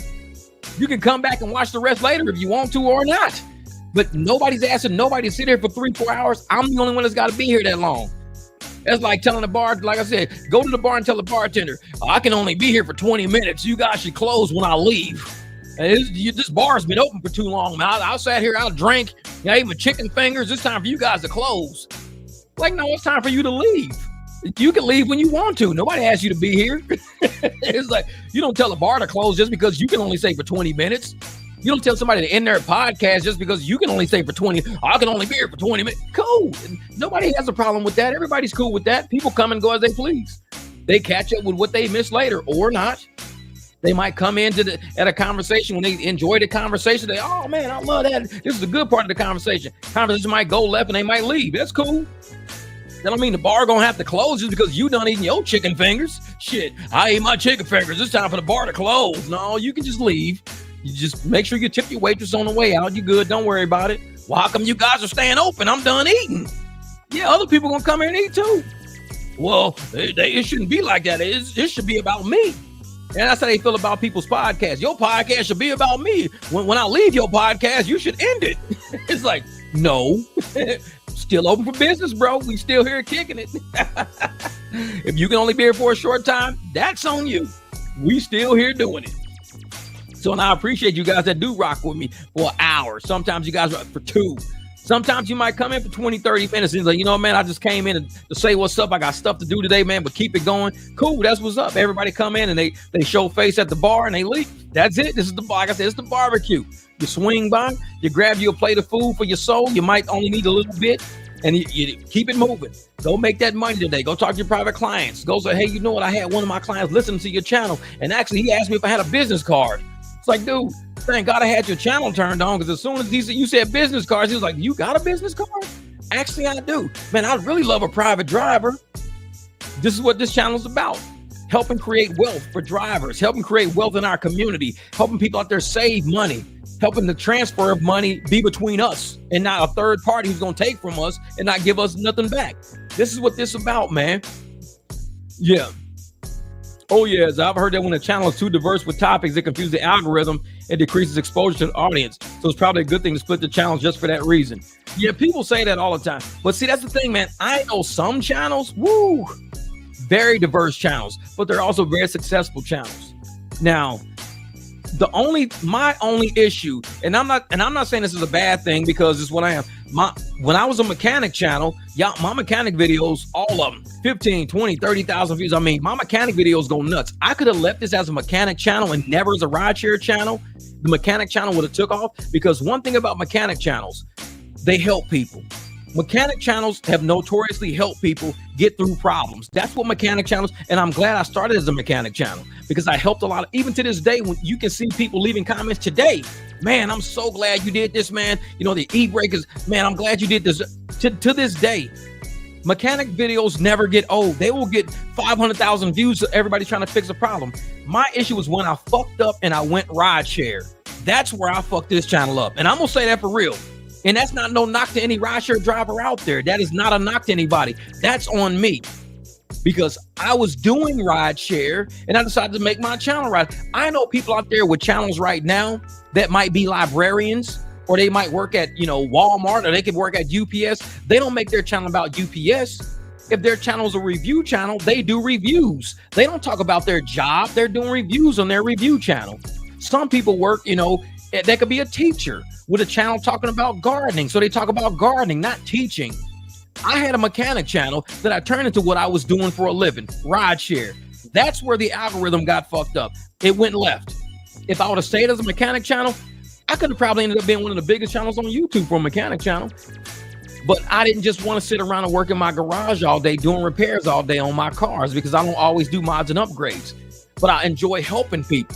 So I saw myself getting in rideshares, helping people be smarter when it comes to this business, not being an employee, not just being a cog in the wheel, but being business minded, because I'm an old corporate guy and I'm seeing how corporate is taking advantage of people. So I moved my content from what it was good at, what it was jamming at, into the rideshare realm. And we all know when I first got into the rideshare realm, everybody hated my channel because rideshare drivers are assholes. Rideshare channels are assholes.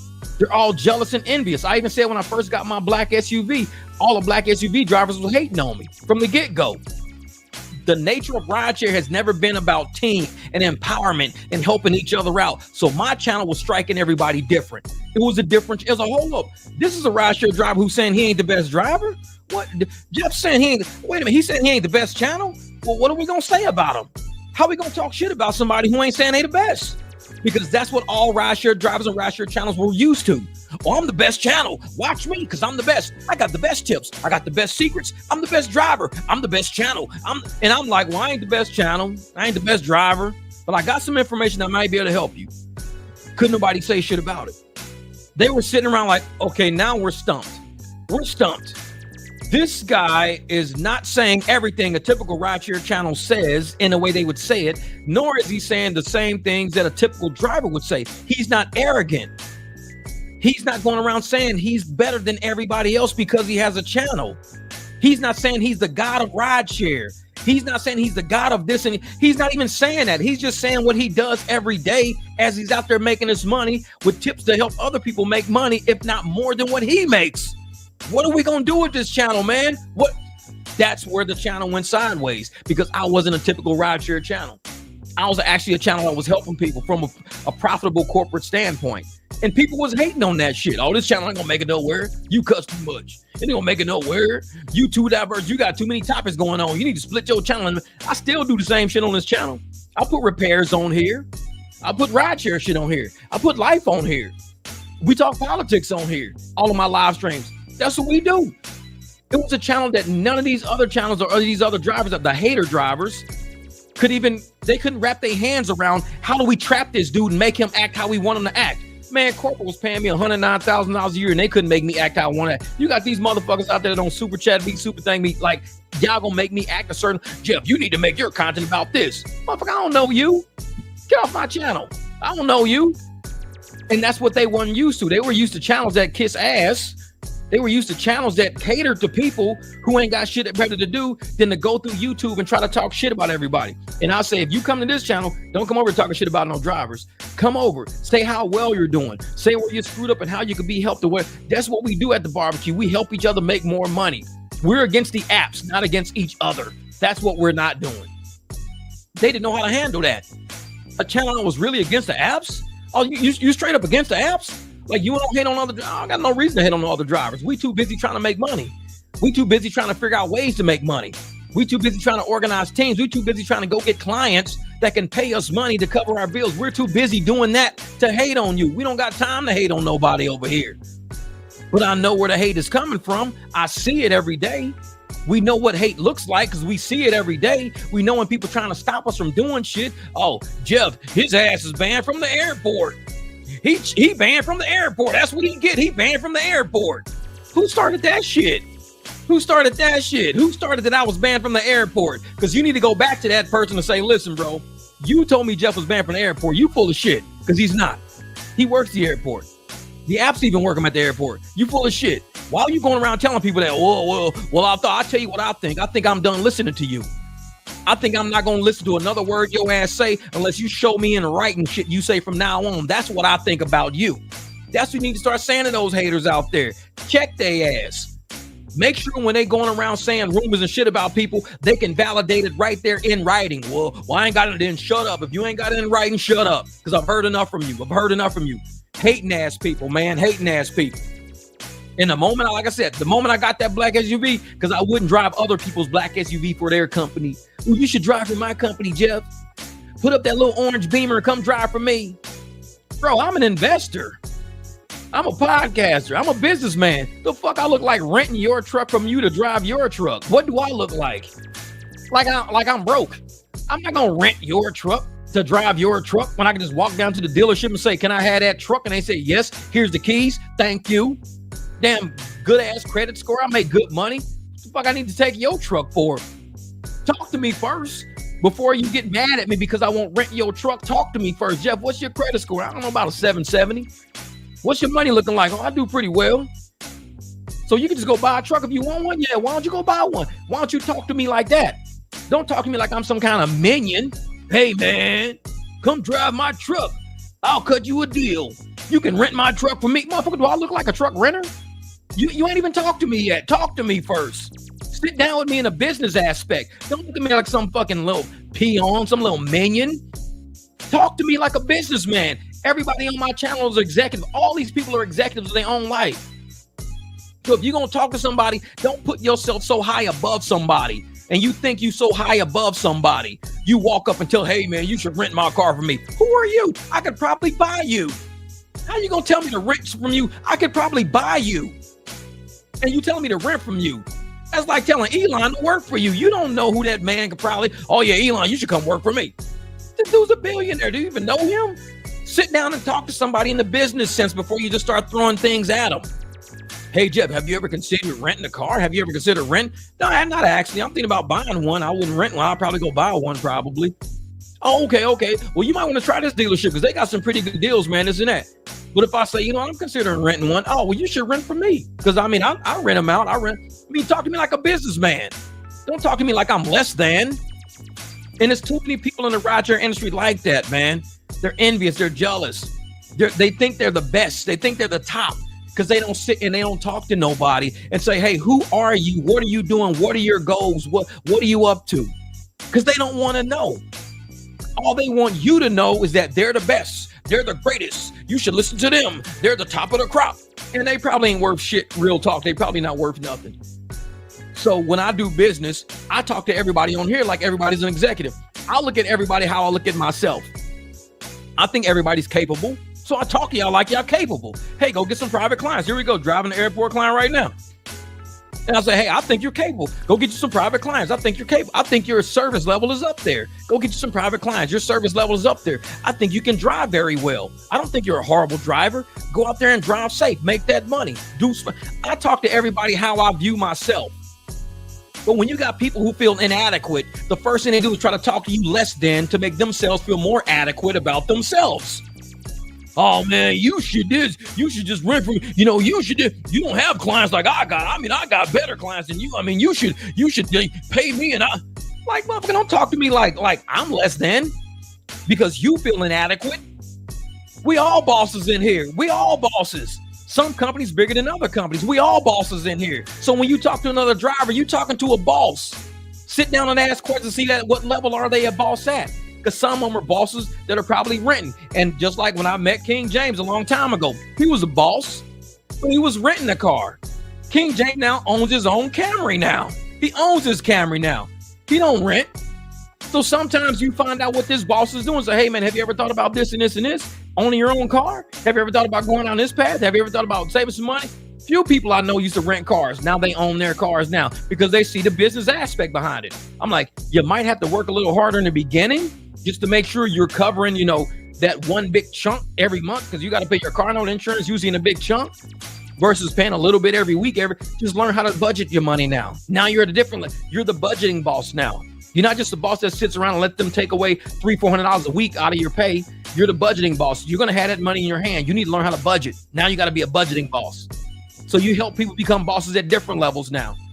But you don't ever come in and make somebody feel inadequate because you feel inadequate about who. Maybe your wife makes you feel like shit. Your husband makes you feel like shit. So you're going to take out on some other drivers on YouTube. Well, I'm going to get on YouTube and make everybody feel like shit today. I just made $1,500 right now. None of you motherfuckers are like me. I'm the best. I'm the greatest. I'm the most amazing. And I did it in the Prius. Cool. Nice. That's what I say to people. Nice. Good deal. And they even get mad when I say nice, good deal. Because I don't ask nobody to verify nothing.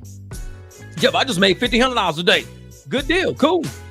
Because if I had to ask everybody to verify everything, I'd be verifying shit all day. Jeff, I just made $500. Cool. Good deal, bro. That's what's up. That's what's up. Because you ain't lying to me. You lying to yourself. If you really didn't make $500, you ain't lying to me. You lying to yourself. Because I'm telling you good luck because I'm really hoping you made $500. I'm really hoping you made $1,500. So if you lying, you ain't lying to me. You lying to yourself. I'm looking at you like, man, you doing all right. You making $1,500. That's what's up. And you sitting there making $300. Yeah, I made $1,500. You really $1,200 short. But that's because you're inadequate. And you need to lie to somebody to make yourself feel adequate. If I ain't make shit that I showed y'all the Friday after Thanksgiving, I said, man, I made $16. I made $16. I ain't put that on me because I was ready to work. The apps wasn't working with me. I was ready to work. If I'm making $16 on a Friday after Thanksgiving, that ain't got nothing to do with me. I'm ready to work. I'm a great driver. I got great service. That's on the apps. That's why I do private clients now, because I know my worth. I know I can make the money. But if you don't want to work me, that's cool. I'll work myself. I tell the truth because I'm adequate with who I am. I'm comfortable with who I am. I don't got a lot of nobody to make myself feel more adequate and to make y'all feel less than. People have better days. Oh man, I made $1,000 this week. I might say, man, I made $330 this week, man. That's it. I made $330. I only worked like 2 days. I only had this much time. I had other stuff I had to do. But we so used to being in an industry where channels and drivers, their worth is always measured in what it says on the app. They don't tell you that they live in somebody else's apartment. They don't tell you they're sleeping on a cardboard box. They don't tell you they're sleeping in their damn car. They don't tell you the car they got ain't even a damn car. They don't tell you the account they use ain't even a damn account. It's a lot they don't tell you. But that's because they want you to they want to make themselves feel like something that they're really not. Like I said, you ain't lying to me. You lying to yourself. I'm just telling you, good job. Now I made 2 G's last week. Good job. Find out you didn't work in 2 apps, 80 hours each. You made 100. You worked 160 hours to make $2,000. You worked 160 hours to make 2 G's. That's the part you ain't telling everybody. So you made 2 G's, good going. There's some people out there who drive Uber 12 hours straight and then turn Lyft on when that 12 hours run out to see how many hours they got left in that. You never see me do that, ever. They'll never get that much time from me. I just took a whole week off of work, a whole week, because I can. We're a boss. We don't have to call nobody. We're not going to put on 2-week notice. We're going to ask, hey, I need a week off, man. I need a week off. My son coming to town. I ain't got to ask nobody. My son, I told y'all, my son's coming to town. We're going to have some fun. We're going to be building some stuff, doing stuff. That's when you control your life, when you control your time. When I was corporate, I would have to ask, hey, man, my son coming to town for spring break. Is it cool if I take a whole week off? Oh, man, it's going to be hard to give you a whole week off, Jeff, man. We got some reports we got to do. We got filings coming up. Man, it's going to be hard to give you a whole week off, man. Can you like work, maybe just instead of 8 hours that day, can you only work 6 hours each day? Can you take 5 hours each day? In corporate, they're going to make you come to work. You can't just tell them when you're taking off. But when you a boss, you say, you know what? I pay all my bills. I make all my money. I do all my own marketing, do my own sales. I move my stuff. I do my own logistics, move everything around. I'm going to take about a week off so I can hang out with my son and we can do some stuff around the house. Somebody going to tell me no? Who's the boss around here? Oh, shit, I am. I ain't going to tell myself no. If that's what I want to do, then this is what I'm going to do. And when people got W-2s out there saying, well, Rideshare, y'all need to quit that shit and get a real job, motherfucker, I got a real life. You know what my real life is? My real life is waking up when I feel like it. My real life is taking a week off when I feel like it. My real life is leaving the house making $300, $400 in an hour. That's my real life compared to your real job. I had a real job, but I didn't have no real life. When I had a real job, I was corporate, working 14 hours a day. That was my real job with a sucky life. I was making bank. I was at a great position. I had a title. I had my name on my desk. Everybody knew my email signatures showed that I was the boss up in the spot. But my life sucked. Now my life is amazing. I make money when I feel like it. Come and go as I please. Last night, we stayed up late last night and baked chocolate chip cookies, ate ice cream and chocolate chip cookies and shit late night. Woke up today, got him to the airport, took his cookies and everything with him. This is my real life. Like, when people tell me to go get a real job, I just look at them. I'm like, what do you mean go get a real? I wasn't born to work. I was born to live. And I'm sorry that I can do some work that allows me to live. But if you live every day and your job is your identity, and that's all it is, your job becomes your identity, you got to really start thinking about who you are as a person. My job used to be my identity when I didn't know who I was. I know who I am now. I'm comfortable with who I am now. I could be an asshole sometimes, which is why I don't work out too well with jobs. I just don't. And I'm only an asshole to people that are assholes to me first. I'm nice to everybody. I mean, I pick up stray dogs off the corner and keep them. Just because I'm just nice to people like that. I mean, I got to clean up extra dog shit, buy extra dog food, buy extra treats, give extra dog baths, deal with extra dogs barking all the damn time, but I can deal with that. I'm nice. It's cool. He irritates me when he barks sometimes, but he has a good life. I would like him to have a good life. I don't mind giving up a little bit of my peace and sleep because he likes to bark at everything that fucking moves. It's cool. That's probably why they got rid of him. But guess what? He's home here. He's cool. I can be nice sometimes. I know myself. I could be nice sometimes. What's good?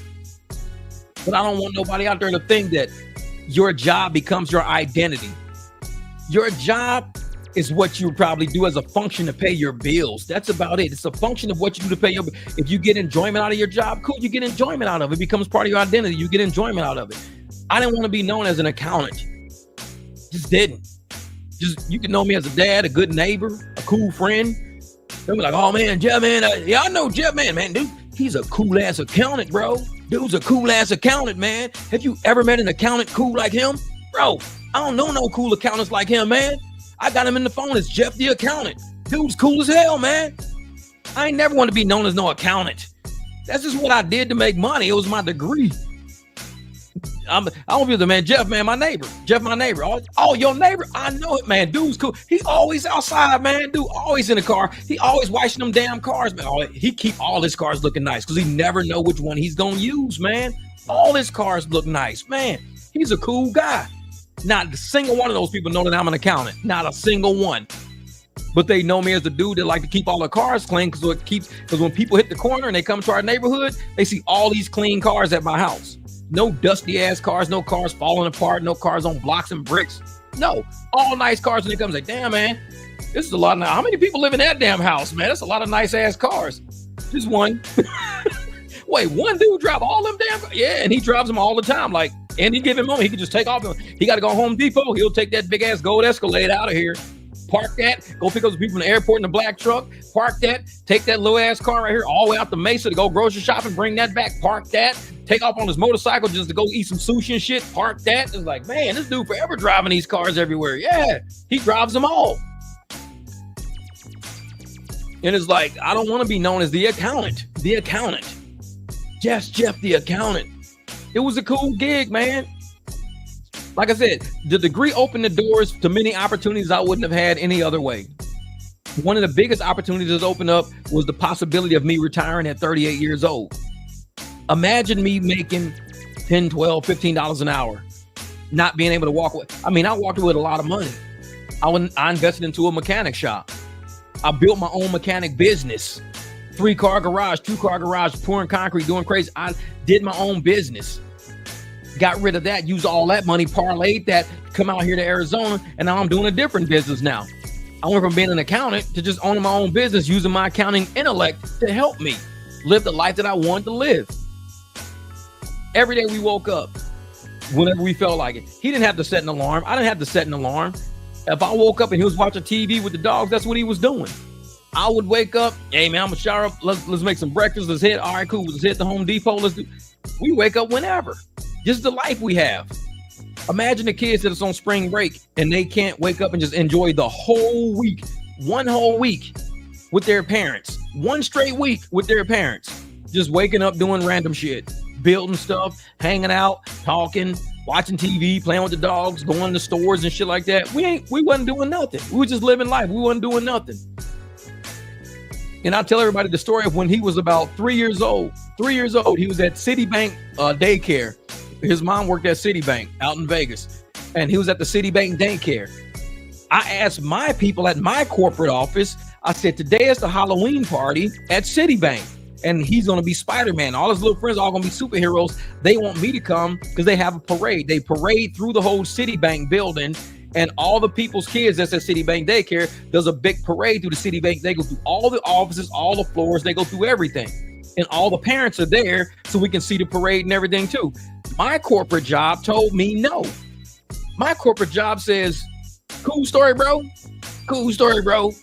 We glad your kid gonna have a little, walking through the offices and everything. That's a real cool story, man. That's a cool story, man. Damn. Sucks you gonna miss it. Sucks you gonna miss it. I told them, fuck them. And I left. I got in my car and I drove to Citibank and I went to the Halloween party with my kid. I did. He was 3 years old. Everybody was blowing my phone up. The whole time I was gone, my phone was blowing up. I ain't answer a single call. I ain't answer nobody. Whole office Jeff, man, hey, you better come back. Hey, Jeff, they're gonna fire you, Jeff. Fuck them, let them fire me. Let them. I left. I went to Citibank. And we did we got pictures. I'm in my suit and everything. At Citibank in my suit. I'm crouching down in the grass. We holding up pumpkins. We got Easter eggs. We got candy. I'm in a parade with my kid, 3 years old. We doing all this shit. Parade ended. I went back to the office, turned on my computer. Hey, what's good? Hey, yeah, you took off property. You left property. Yeah, I told y'all where I was going. Oh, you didn't get approval. I didn't need approval. I told y'all where I was going. I said I was going to the Halloween party. Oh, you had to get approval for it. I said, well, y'all can write me up, whatever y'all want to do, but I already went already. I went to the Halloween party. I'm back now. Oh, well, yeah, you got to go talk to HR. So I went to HR. I filled out an insubordination paperwork and shit. I said, is that all? I said, because my lunchtime coming up pretty fucking soon, because I will be taking lunch. I was gone half the morning, but I'm going to take lunch. Y'all don't act like this, motherfucker. I'm going to take lunch too. I probably worked 2 hours that whole damn day. And they paid me salary. So you want to play games with me? Play games with me. You can keep forgetting. I'm the one that do the financial statements in here. I won't do that shit. I walk off the job today and not come back. Ain't like I ain't got money. Ain't like I can't find another job in Vegas. I'll walk out this bitch today. I worked at that company for like another 2 years. They ain't care. My kid was like 5 years old by the time I left that company. They ain't care. They just wanted to feel powerful.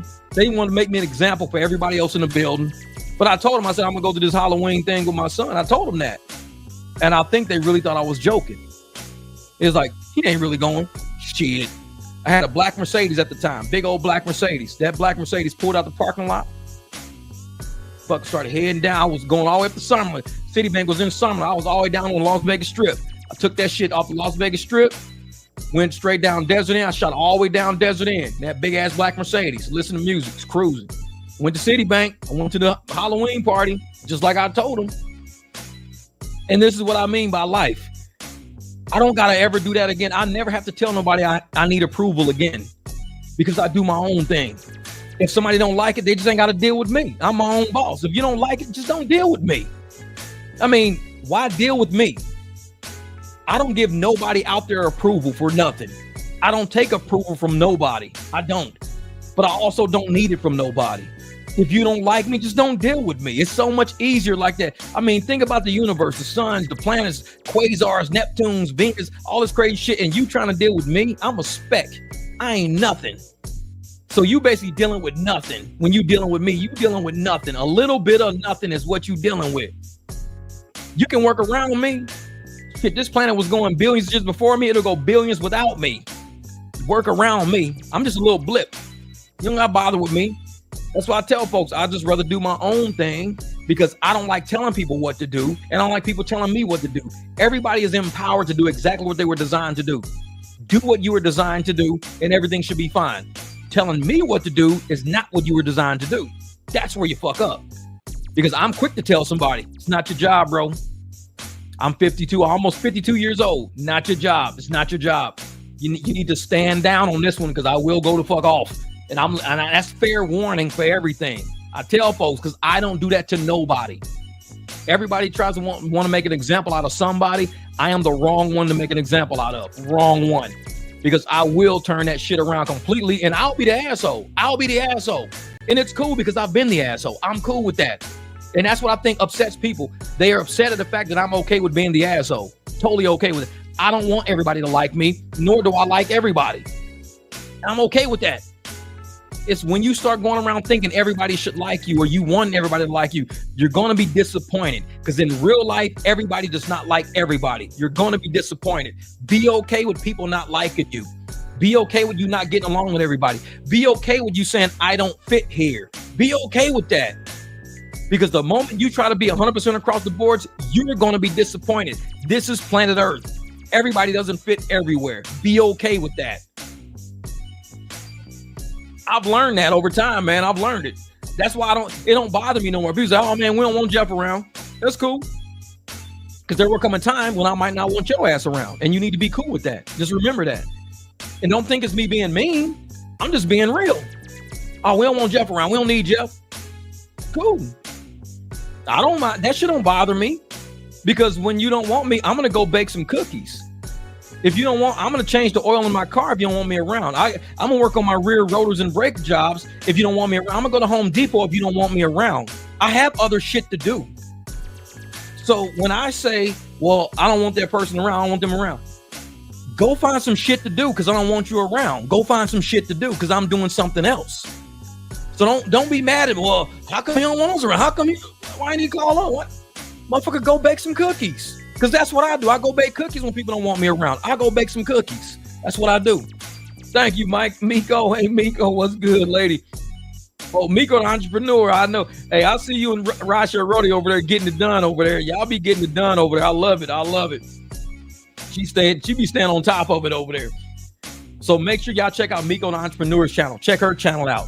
This lady, like I said, she's truly an entrepreneur. She knows how to get that inspiration, that motivation going and get you to make that money. Real talk, real talk. But like I tell folks, man, you got to be okay. Be okay with somebody saying, hey, man, hey, we'd like you to go on this journey with us, but nah, not today. Cool. No problem. And don't even be mad. Go do laundry. You got laundry, go do some laundry. Go wash your car, go clean up the back seats, go vacuum, and go do anything you can do with that time other than deal with people who don't want to deal with you right now. It's cool. Because one day you're going to not want to deal with those same people or that same person. And guess what? They're going to have to go wash their car. They're going to have to go vacuum their car out. They're going to have to go make some cookies or some shit. They got to do something because you already said, I don't want to deal with you right now. Totally cool with that. It's not that I don't like you, but this situation is not for you right now. Just like situations you might go through, may not. We don't want Jeff around for this right now. We don't want Jeff. Cool. Trust me. I got 2 channels I run. I drop shit on TikTok all the time. I got 4 dogs and I scoop shit every single day because you can't let a day pass. I'd rather scoop shit and keep my yard clean than hang out with people that don't want me around. Trust me on that one. Because scooping shit is actually beneficial to me.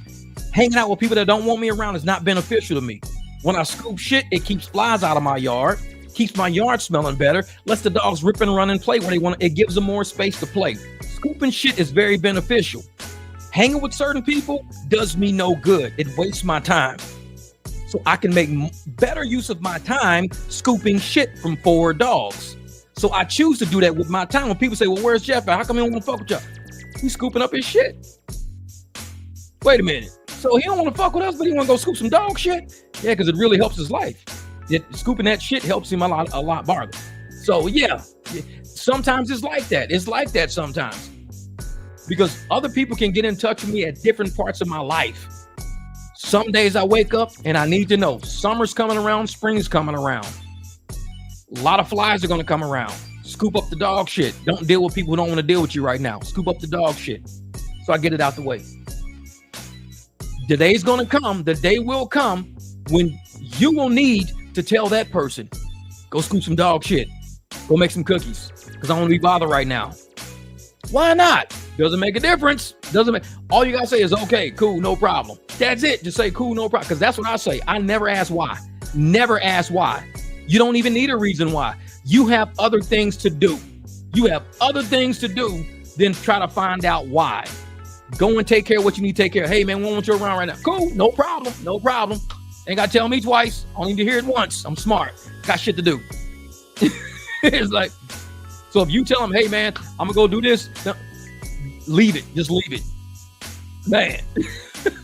So you can get a career as a comedian. No, but it's real, man. This is real shit. It's real shit. Literally, it's real shit. In my backyard, there's real shit back there. But no, I tell folks, man, you know, who we are at this level of the game, we are time management. Like when I took all these time management seminars, I was paying $500 per day. I was paying that. $500. Well, my company was paying that $500 per day to go to time management seminars. And them seminars be 2-3 days long. Like I wouldn't be in the office. I'd wake up in the morning. I go to the seminar. I could check emails from the seminar, whatever I wanted to do. I'm at the seminar and they can even verify. My companies can verify I was at the seminar by looking at the roster. Oh yeah, Jeff was here for 3 days straight. Cool. They got to pay the $1,500. Then I just skip out on work. But I give that $1,500 worth of time management skills. I give to you guys completely free of charge. You guys are getting a free corporate time management skill and you don't even realize I'm giving it to you. By the way, I'm telling you guys how to behave and how to act. A lot of it is what I got from dealing with in those classes. It was a bunch of people who were being promoted to management, a lot of people who were already in management, and there were a lot of executives in there. If you were just a regular base employee, you probably didn't get the $500, per day course. They were only investing in people who were moving up in corporate. A lot of different companies there. My company, it could be like 30, 40 different companies sending people to these things. And we've got these huge events, all these people from banks, from dealerships, from casinos, from schools, wherever. And I give y'all that shit for free. I get $15 worth of time right on my channel, free of charge. It's not making a mountain out of molehills. It's basically what shit boils down to. Productivity right here. We love said it, productivity. They always talked about downtime and productivity. Downtime is when you're arguing and fighting to be in places or around things that really don't even want you there, because you're not going to be productive. Anything that's not productive is considered downtime. Even when you're doing research, that's considered productive, not downtime. Anything that's productive, if it's going to produce an outcome, you could be sleeping and that be considered productive. If you need to take a 1 hour power nap to generate some energy, take that 1 hour productive power nap so you can get that energy to wrap up the next 3, 4, 5 hours of work. You need to be productive. Everything you need had to be produce something. Productive means produce something. Productive is not being busy, because sometimes being busy can be unproductive. Being busy is taking a bunch of pigeon rides that are all at a loss, none at a profit. That is not productive. You are not producing anything. You are just busy. You took a crap ride, all unproductive. No. You're inefficient and you're ineffective. You're not productive. You're busy. You're spinning your wheels in mud. Imagine sitting your car in mud and just hitting the gas pedal. You're going to see a lot of spinning, but how far is the car going to go? You're in mud. The car ain't going nowhere. So you're doing all this busy work, but you're producing zero. You're not moving forward. There's no production there. It's in mud. You're doing this, and mud is kicking up on everything. And so you put that car on concrete, you create a strong foundation, you hit the gas pedal, guess what? The car starts rolling forward. You're productive. You produce an outcome that you was looking for. You put the car on concrete, you built that foundation, you hit the gas pedal, car roll forward. Not only are you more efficient, you're not wasting gas, you're not wasting time, you're not just spinning your wheels in mud, kicking up mud everywhere with the car just sitting there, not going nowhere, not producing what you're trying to get out of it. Productive. That's what time management is all about. Being productive with that time. You may only have an hour. Like I tell people, if you text me something, if you text it to me, consider it read. I'll read it. I'll put 100 on it. I'll put okay on it. I'll do whatever. Don't text it to me and then call me about it. If you've already texted to me already, I don't need you to call me about it, because I've already read it once. The comprehension has occurred.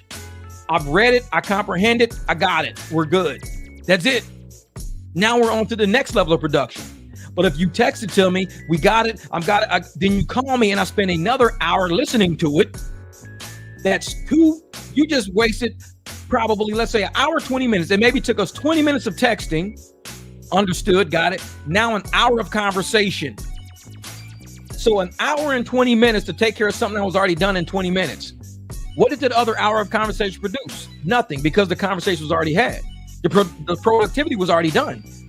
We were looking for an outcome. We got the outcome, which is the solution. We got that done. So the phone call's not there. My boss told me that a long time ago, because we would email back and forth, either on our Blackberries or something like that. It's all done. I was here in the hallway. Hey, Kathy, did you get my email? Yeah, I know. She says, you know what? We already discussed it. Don't talk to me about it twice.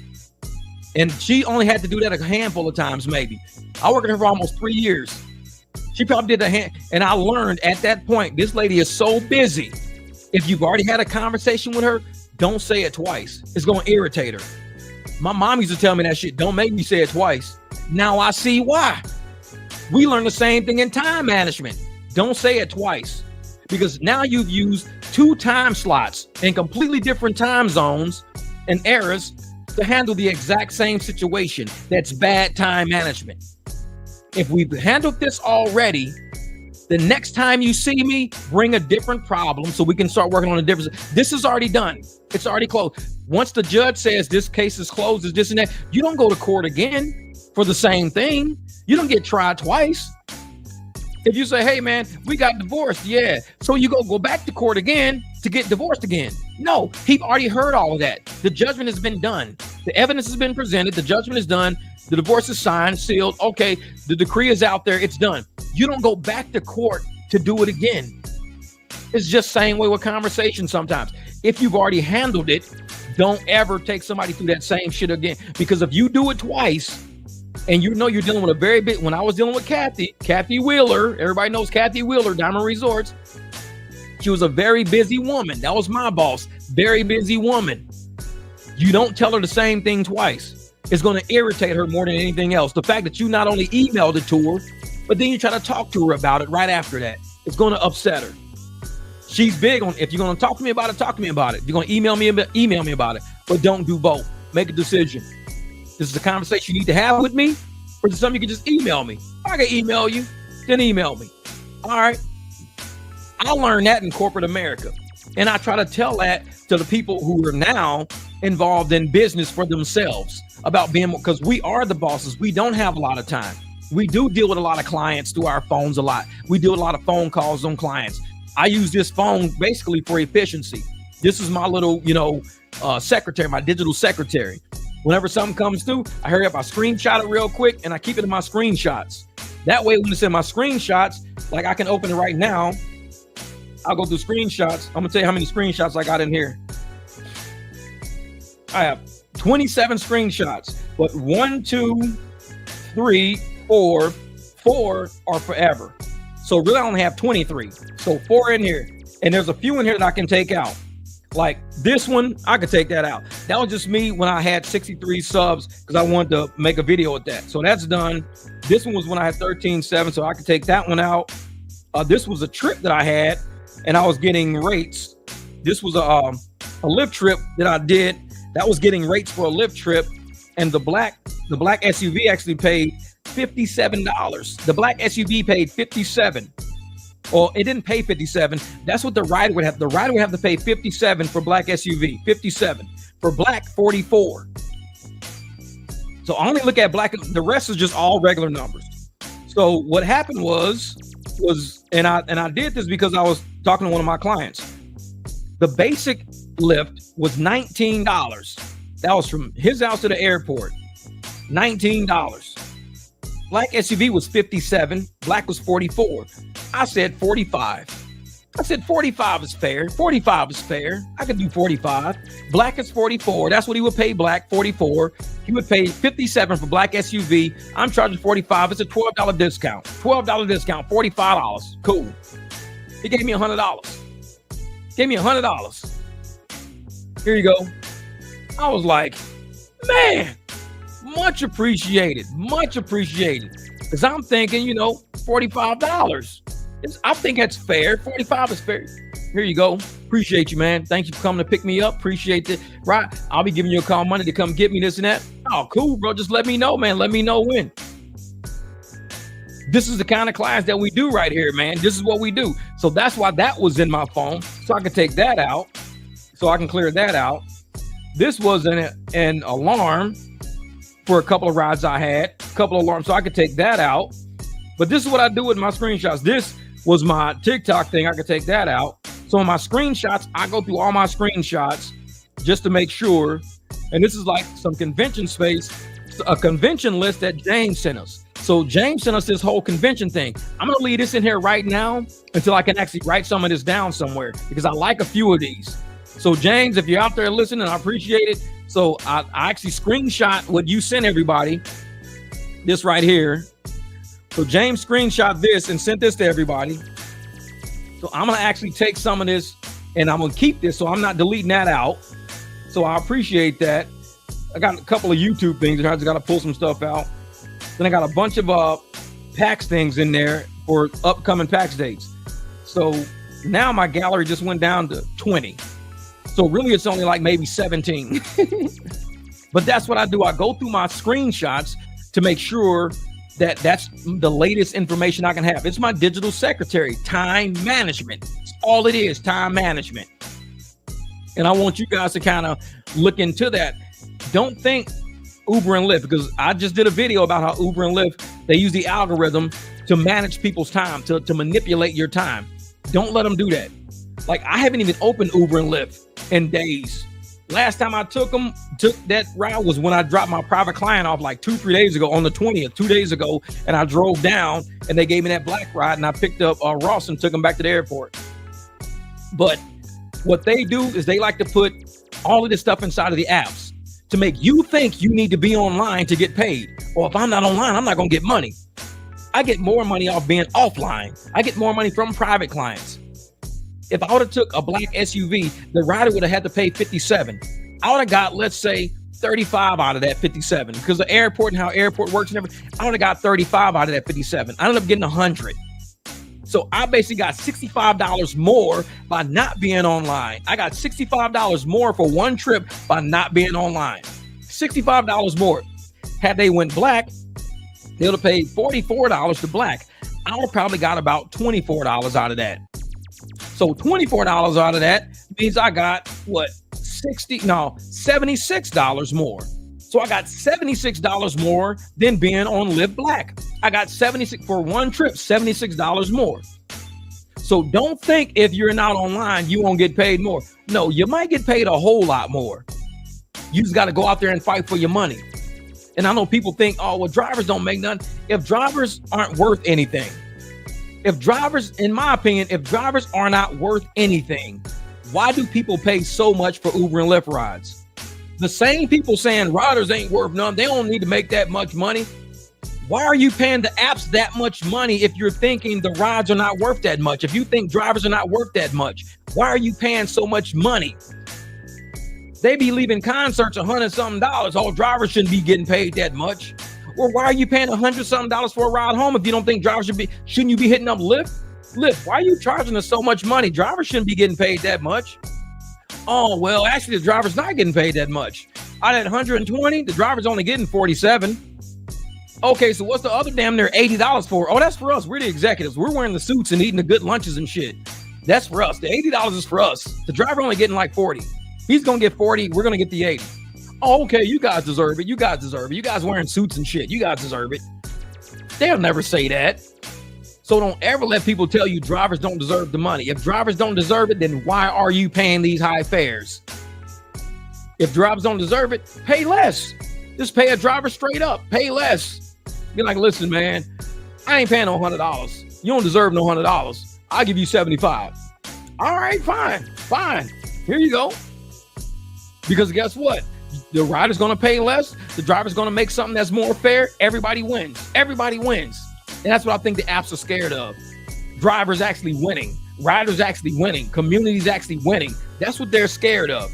Because once they get to the point where they can see that we can actually function and do logistics without paying high fees for every single ride we do, they're screwed. They're making money off of fees. Just like when people do those crypto rug pull things that they do to people, what did that mean? It's fees. Fees are transaction fees is how a lot of people are making money. Because there's no true value. The value is in the fees. So if the crypto has no utility, there's no way to use it, then how are people making money off of it? Transaction fees, buying and selling, moving it from wallet to wallet, doing all this. That's where all the money's at in the fees. Uber and Lyft sees that and goes, bro, this is just like crypto. We could just feed people to death. I mean, the ride is the ride. They're actually getting true utility. We're getting true utility by giving somebody a ride. But we're not getting the money. The money's going to fees. So it's almost like crypto without it being crypto. Because with crypto, you don't really have true utility yet. I can't go to the store right now and buy a shirt with Ethereum Classic. I can't do it. I can't go to a store right now and buy a pair of shoes with some XRP. I can't do it yet. Right now, it's all in holding and it's moving things around. Transaction fees is what causes. But on Lyft and Uber, you give Lyft and Uber money, you can actually get a ride out of the deal. Now, they're going to take a ton of transaction fees, but you're still going to get a ride out of the deal. So it's like crypto, but not being crypto. So what do? We just take out the blockchain. We take Uber out. We take Lyft out. That's the blockchain. Uber and Lyft are the blockchain. So now if I'm dealing straight to you, you give me the $100 and I give you the ride. You still get the ride. You save $20. You don't pay fees to the blockchain, Uber and crypto. You're dealing with me straight up. You still get utility and you're paying less money for the utility. Once you get rid of Uber and Lyft, it's like getting rid of rideshare crypto, basically is what it is. That's all. I mean, I just don't see the use in paying all of those fees for a ride, all those fees for a ride, when those fees don't make it any more useful. The utility is going to be me in my car driving you somewhere. That's the actual utility. You being found a ride, but it's costing you $45 for them to find you a ride, when I can tell you, here's my business card. You'll never have to pay another fee again. All you do is just pay me. You don't have to pay a finder's fee. You don't have to pay a scheduling fee. You don't pay a canceling fee. You don't pay a change ride fee. You don't pay another fee again. I'll take it to the airport for $50 each time. Well, man, they usually make me pay $27 scheduling fee. You ain't got to pay an airport fee. You ain't got to pay this fee. You ain't got to pay that fee. Well, guess what? $50 is all you'll pay every single time. You just book with me and let me worry about the rest. I'll do the rest. I can take the airport fees. I can cover all that shit. I'm good with that.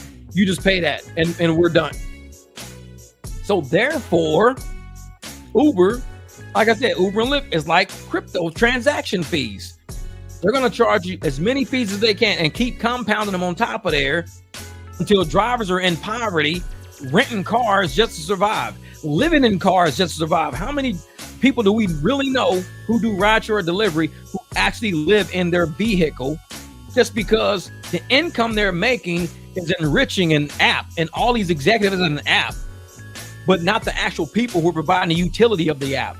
The app is what it is. The app is what it is. It's like I said, it's crypto. There's no utility. The app is what it is. We are the utility. Because you can give money to Uber and Lyft and nothing ever happens until they find one of us.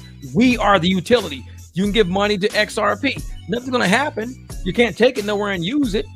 The only time anything happens with your XRP is a transaction fee. If it goes up or down, you buy it or sell it, transaction fees happen. That's where the money is made. With Uber and Lyft, we are the actual transaction, but the fees don't come to us. So we got to do something different, man. And that's why, I'm glad everybody's been on this plight over the past couple of years to really start building their own business, to really go out there and secure like people in the community who you can help with logistics, getting to and from, doing things for. I mean, there's been clients I've had that I've actually had to not only drive them, but work on their cars for them. I mean, that's some serious community service right there. Not only do I drive them around, but I also work on their vehicles for them. Uber and Lyft ain't doing that. So you can't take a Waymo and have a Waymo come fix your car one day. You can't talk to a Waymo. Yeah, man, the only reason why I'm taking a Waymo is because, man, my water pump is out on my truck, man. I can't believe my water pump's out. Waymo not going to talk back to you. Waymo not going to tell you, oh, that's funny. What kind of truck is it? Oh, man, a Silverado. Oh, so you got the old school Silverado with the water pump right in front. Oh, yeah. Dude, that's like 10, 12 little 10 millimeter bolts. Man, I could have swapped out for you like later today if you go get a new water pump. I'll swap that out today. What? You do water pumps? Yeah, man, I'm a mechanic. Man, I got all that shit in my garage, man. Oh, well, shit. You might be the last rideshare I have to take, dude. My truck been broke down for a week. I've been getting to and from work with that. Give me a card. Here's a card.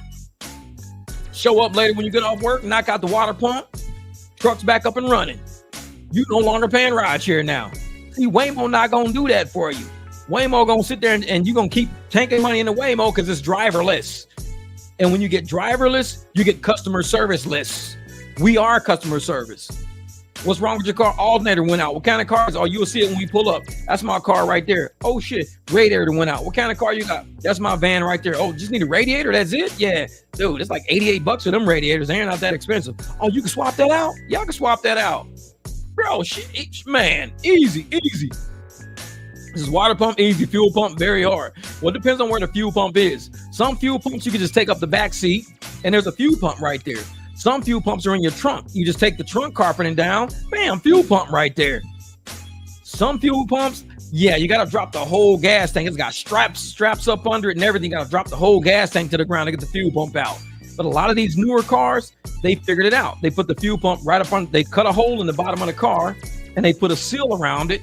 And that's where they put the cap. You take that whole cap off, your fuel pump is sitting right up front of your back seat, or it's in your trunk. Pull that trunk carpet up, take the little ring off, bam, there's a fuel pump down in there. But back in the day, we always had to take the whole tank down. Had to drop the tank, lift the car up, slide the damn tank out. Nightmare. They're getting easier though. Somebody tell me, oh, I got this kind of car. Oh, that's easy. I got you. Oh man, the shop was telling me $1,900. I was like, bro, you bought a fuel pump and give me $300. They found a fuel pump for like $200-$300 and give me $300, $600 from $1,900 all the way down to $600.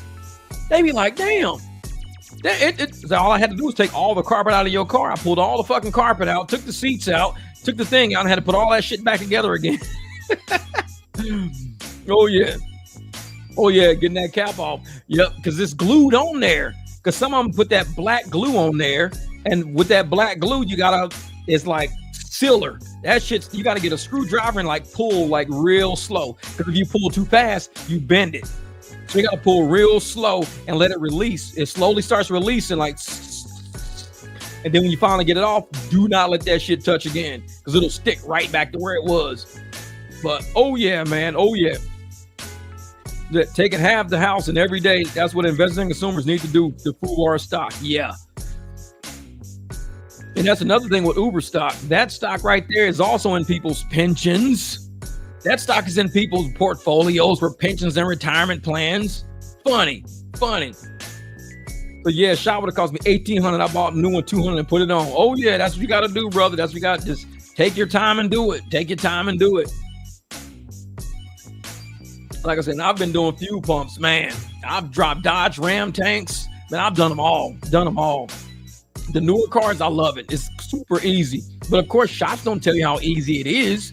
They make you think it's still old school stuff, because that's how they make money. They make money on people not having the knowledge to know that you can actually get to your fuel tank by popping up your back seat. There's a cap right there. Take that cap off, here's your fuel pump. Oh, well, I didn't know it was that easy. Well, it's not super easy, but it's a lot easier. But a shop ain't gonna tell you that, because then they don't make the money. And a lot of shops, like I said, especially automotive shops, they're going out of business because things like YouTube exist. People can go on YouTube and find so many different ways. And my channel, like I said, my channel started off as a mechanic channel. My YouTube videos for mechanic work every day. There's tons of people downloading them. I mean, still my BMW content is still the highest of all my content, because these are newer cars and they're just now going out of warranty. So people are looking for ways to fix these cars now because they can't take them back for warranty now. My channel happens to be a high use mechanic, a high use video. I'm a mechanic. So it's like, oh yeah. So I'm one of those people that will sit there and post something online, and like in a day or two, it might get like 57 views. Next day, it might get like 25 views, then it'll get like 50 views. But once it hits that algorithm, like I said, some of my videos, if it's the algorithm, the first day I'll put something on there, it might get 75 views in the first day. Whole 24 hours, 75 views. Then it's gonna start getting 1,000 views a day. I've got videos that do that. They get about 1,000 views a day. And it'd be like, holy shit. Like, because once they get into that algorithm and people search for it and people start clicking more on it and opening it more up, it shows up in Google. It's the first thing they see. It shows up on YouTube, the first thing they see. And they see how easy it is, so they open it. My mechanic videos, my alternator videos, notorious for that. My brake videos, notorious for that. My supercharger videos, not a lot of people want to do superchargers, but it's still a high use video, a high view video. Not a lot of people want to do superchargers though, because it's a process. But for the most part, I mean, the first couple of days of a video, don't even stress about the views. The trick about rideshare videos, they only pop for a few days. That's it. So in a rideshare video, when you drop a rideshare video, it'll pop that day. So if it's going to pop that day, then it pops that day.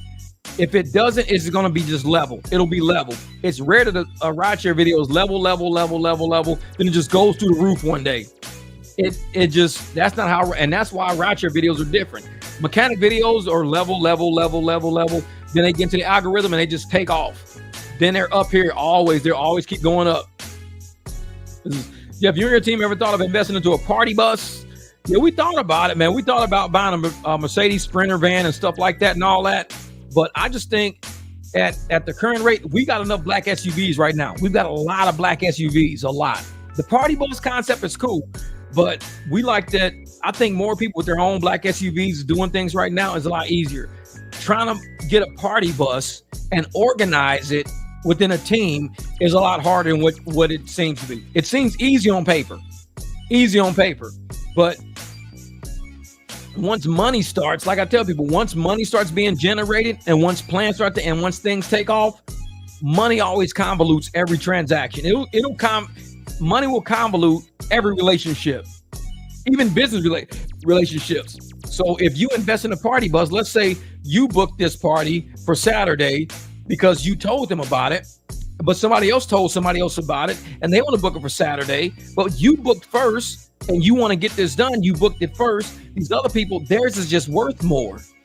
So you might book it and it's, hey, it's worth $1,800. They may say, well, this one's worth $3,200. I booked one for $3,200. Well, I already told these people, it's $1,800. It's $1,800. I booked this deal. Well, somebody's got one for $3,200. What do? Do you give up your booking and you take the higher booking?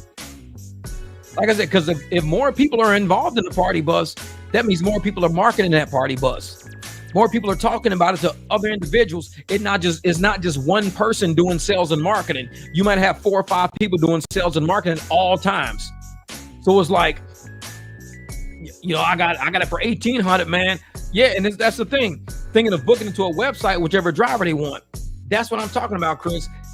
If it's already booked already with you through the website for $1,800, but a driver just pulls up going, oh man, Saturday, man, I got this group, they want to get it Saturday for $3,200, man. $3,200 Saturday. What do? Because it's already booked for $1,800 for Saturday, and these people want it for $3,200. That's $1,400 more. $1,400 more. Do you cancel your people to take the higher pay? That, man, it's tricky, man. It's tricky. Because it's one thing if it was just one person owning the party bus, or one person in charge of sales and marketing, one person in charge of booking. That means everything goes to that one person. But if you got different people, all with equal ownership, they're always going to think their deal is bigger than the next person's deal. Oh, my deal is worth $1,000. Oh, I got one for $1,900. Oh, I got one for $3,200. All on the same day. So who gets preference? Because whoever has preference is going to get paid. The person with the preference is going to be the one getting paid. Or the person with the preference is going to say, either let's say the guy with the $3,200 booked the $3,200. Does he get most of the $3,200 or is it equally split between everybody? That's another thing. Because if everything is always equally split between everybody, you're always going to think, what's up, Yo's Way? What's good, lady? She comes off my man Derek's channel. What's good, Yo's Way? So, yeah. So if everybody's equally invested into this party bus, that means the investment is now running the show. If I'm 10 in, you 10 in, you 10 in, and I say, I don't want to ever book it. I don't ever want to work. I just want to let my money work. That means you guys are going to have to really, really start doing some heavy booking because I'm not doing any bookings. I'm just kicking back at the house, seeing how much y'all can get this thing booked. That's it. Because everybody's going to be paid equally. It's like having a group project in high school and everybody's got a part to do. But if you say, well, everybody has an equal part to do, but if somebody doesn't do their part, then we'll just do it for them so we can all at least get the same grade. No, you're going to grade that person and say, well, he's not doing no work, so he shouldn't get a good grade. He's not doing none of the work. We had to do his work. So with a party bus, if somebody's not setting up any bookings, they're just living off of the bookings y'all do while y'all out there working. Then you sitting there like, oh man, dude, you never had a booking. We done had this party bus for a year. You ain't never put a booking up yet. You just eating off this $10,000 investment you had, man. We've been booking it like crazy. You ain't out there booking it with us though. You're gonna say, well, this person, well, he shouldn't get most of the money because he doesn't do any bookings. He just living off of our bookings. We're doing all the work. We're doing all the driving. We're doing all the hustling. Once you get involved in big group projects like that, it's almost like if you do that, you got to hire somebody to administrate it. You can't be involved in it. I would never, I won't say never, but I would probably, let's say I'm 90%. 9 times out of 10, I would never invest in anything with another driver. 9 times out of 10. Not when it came to driving. 9 times out of 10, I wouldn't do it. Because you got to realize at some point, somebody's going to want to have more equity in something than the next driver. And if we're both fighting to get it at the same time, then who wins that argument? You're going to need an arbitrator. You're going to need somebody in the middle. So what you do is you don't even say, if you invest money into something, say, I don't have anything to do with it. We don't have anything. We just invested the money into it. We gave it to somebody else to actually manage to run and we just check on it from time to time. Because once you allow a driver to be involved in the business aspect of what we're already doing, it's going to be like how Mary talked about up in New York. Mary was saying when they do the bases up in New York, what they do is they play favoritism. They give rides to other drivers and they give rides to other people who they like or who are their favorites, because all these guys are drivers and they're drivers running by drivers and they're playing the favoritism game. They're too emotionally attached to the business to run it like a business. I don't like him, so they don't give him rides. I don't like her, so they don't give her rides. I don't like it because now you got too many drivers involved in shit that should be administrated to somebody not even involved with this, somebody completely unbiased in the business. You start putting too many people who are biased in the business, that bias is going to do somebody wrong. They're going to say, well, I gave it all to my cousin. I used to give rides to my cousin. Why? Because my cousin gave me kickbacks. So I give all the rides to my cousin. What about my cousin? Because I'm an owner too. You ain't gonna, no, because your cousin don't give me no kickbacks. So I just keep giving all the rides to my cousin because he's giving me kickbacks. And then your cousin don't get nothing, but you get a little bit off of what we doing. It's always going to be that weird, like I said, when you start involving people in the business, it gets messy. It gets real messy, man. That's why, like I said, 9 times out of 10, I wouldn't invest in anything with another driver just because you're running into that risk of, I want my money to also play a decision in a role in the decision making. If I'm not playing a role in that decision making, then what good is my money? Somebody's going to always want priority over the next person. And if you all are in business together, making the business decisions together, you have no arbitrator, nobody in the middle. Everybody has equal weight. You can't make a 3-way decision. It has to be one decision. So if everybody's at 33%, who's that one person of 1% that can lean somebody saying, okay, now I got the majority now?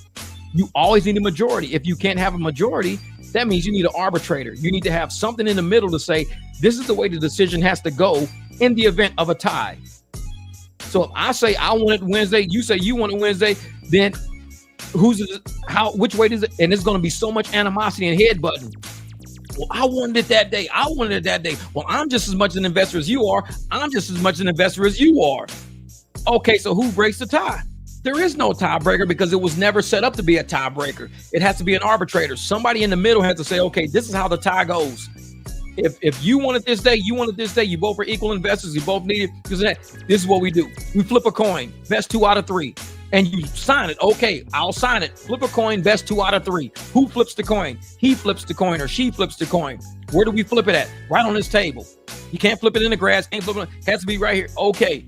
And it has to be spelled out because somebody, once the decision is made, nobody can complain about it. You flipped the coin on that table as written. She flipped it and she was supposed to flip. She did it. Now it's a done deal. He's got it Saturday. Cool. All right, bet. Can't argue about it. But when there's no arbitration in there's no way to make a decision. And that's the thing, brother. I'm telling you, Chris, man, I've done business partnerships with a lot of people. And I was always the accountant. When I was helping people start warehouse businesses, when I was helping people start small business, I was always the accountant. I'm the one doing the financial statements. And when I give the analysis, the P&Ls of how everything is, somebody has to make a decision. I only give information. It was always hard when you had a husband and wife who were equally yoked in the business. The wife was trying to tell me this. The husband was trying to tell me this. Now, I'm just the accountant. I'm just the business manager. But the wife is saying, I know he's saying this and that, but I'll tell you what, we're going to go with this vendor because this vendor is blah, blah, blah. Okay, cool, no problem. I'll wait. He'll come in. I know she's going to want to go with that vendor, but this is the vendor we need to be going with. Because this vendor right here, so now we got a husband and wife both equally yoked in the business telling me to cut a check to 2 separate vendors because one wants this vendor, they can't decide. So they want me to see who I'm loyal to. Who am I going to cut the check to, which vendor to? They always do it. Well, which check are you going to cut? You know what? Y'all got to make a decision or I don't cut a check at all. Make a decision. Figure it out. Let me know. I'll be back from lunch. I'm going to go eat because I'm not the arbitrator. So whenever you do a business and everybody's equally yoked, you got to think about who's going to make the decisions. If you were only a 10% holder and somebody was a 90% holder, that's different. The 90% holder now has all the decision-making ability. You're 10%. You're almost like a silent partner. So it's a lot easier for somebody who's unequally yoked to say, okay, you make the decision. I only own 20%, you own 80%. You make the decisions. You're more deeply invested than I am. Cool, no problem. It's easy. Like I said, man, business is tricky when you start coming to percentages of equal ownership. I would never want to equally own anything with a driver. 9 times out of 10, I wouldn't own anything equally with a driver, because I would always want because of my background in accounting and finance, I would always want that to have some sort of pull in a decision. And if I don't have any sort of pull, hey, what's good? And if I don't have any sort of pull in the decision making based on my accounting background, my corporate background, if they say, well, we don't care about what you did in corporate, we don't care. This is the way we're going to do it. And it goes south. I just trusted people without my background to make a decision with my money, and they fucked it off, knowing that what I was saying was supposed to be done right. And I'm like, bro, I've done this before in corporate. This is how it's supposed to go. No, we ain't gonna do it that way. We're gonna do it this way. They do it that way, it goes south. Well, how come you ain't fight harder for it then, Jeff? You should have fought harder for it, Jeff. You knew better. You should have told us this was gonna happen. I tried to tell y'all that was gonna happen. Y'all didn't listen. This is why I say I do not want to be equally yoked in business with nobody. I've done that before. I've seen it. So been at Rideshare, everybody having their own black SUVs, everybody driving their own cars, everybody doing their own thing. We're all our own bosses. We don't co-own anything with anybody. So if somebody makes a decision and it backfires on them, that has nothing to do with me. If I make a decision and it backfires on me, it has nothing to do with them. So I'm my own boss doing my own thing, generating my own client base, building my own business in logistics, doing my thing. I don't ever have to say, hey, man, I know you got that black truck. I'm going to need that truck Wednesday because I got to do it. Why? Because we're a team, man. We're partners. We're a team. I need your truck Wednesday. Can you use your BMW Wednesday? Because I'm going to use your truck Wednesday. Now, if we were equally vested in business, that'll be a decision. I'd have to make a decision. But since we're not equally vested in business, I can tell them, man, you get the fuck up out of my face. You ain't borrowing my truck. I care less what you say. Bro, but man, I need your truck, dude. Just go use your Beamer, man. Just take man, click. That ain't even a conversation. It's not even a conversation. It's like, we're not equally invested in business. So I was like, no. So the only thing we agreed on was the 10% to maintain the bus. Yeah, exactly. It's a lot else. What up, JK? Yes, a lot else other than maintaining it. Because like I said, the 10% to maintain the bus is figuring out the administrative costs is the easy part. The profits and the time investment are the hard parts. Everybody wants everybody to invest the same equal amount of time into building a business. That's how every business starts. Everybody says we all need to be here at this day. We all need to do this. And it's usually one person saying what we all need to do. It's tricky how that works. There's always one person saying what we all need to do in order to make this business successful. It's like, who the hell are you? We all need to be here on this day, and we all need to do it this day. I mean, you don't know that for 100% sure if you've never done a business like this before. Maybe me, I'm more like a 3-headed dragon. I think that too many people in one place is a bad thing. If you have somebody in the left, somebody right, and somebody center, you can cover way more ground like that. But having everybody in the center, you only see what's in the center. So I'm a big person that even when I was corporate, I'm anti-meeting. I don't like meetings. Tell you what, you guys go do this. I'm going to go do this and you go do that. I'm big on delegating. When you delegate duties and everybody goes their separate ways, we get a whole lot done. And then we can meet later and say, hey, what did you get done? Oh, I got this done, that done, this. Oh, cool. But to constantly always say, here, we're all in the center. It's too much. Because the more that we're separate and going our own ways, doing our own things, which carries different weight.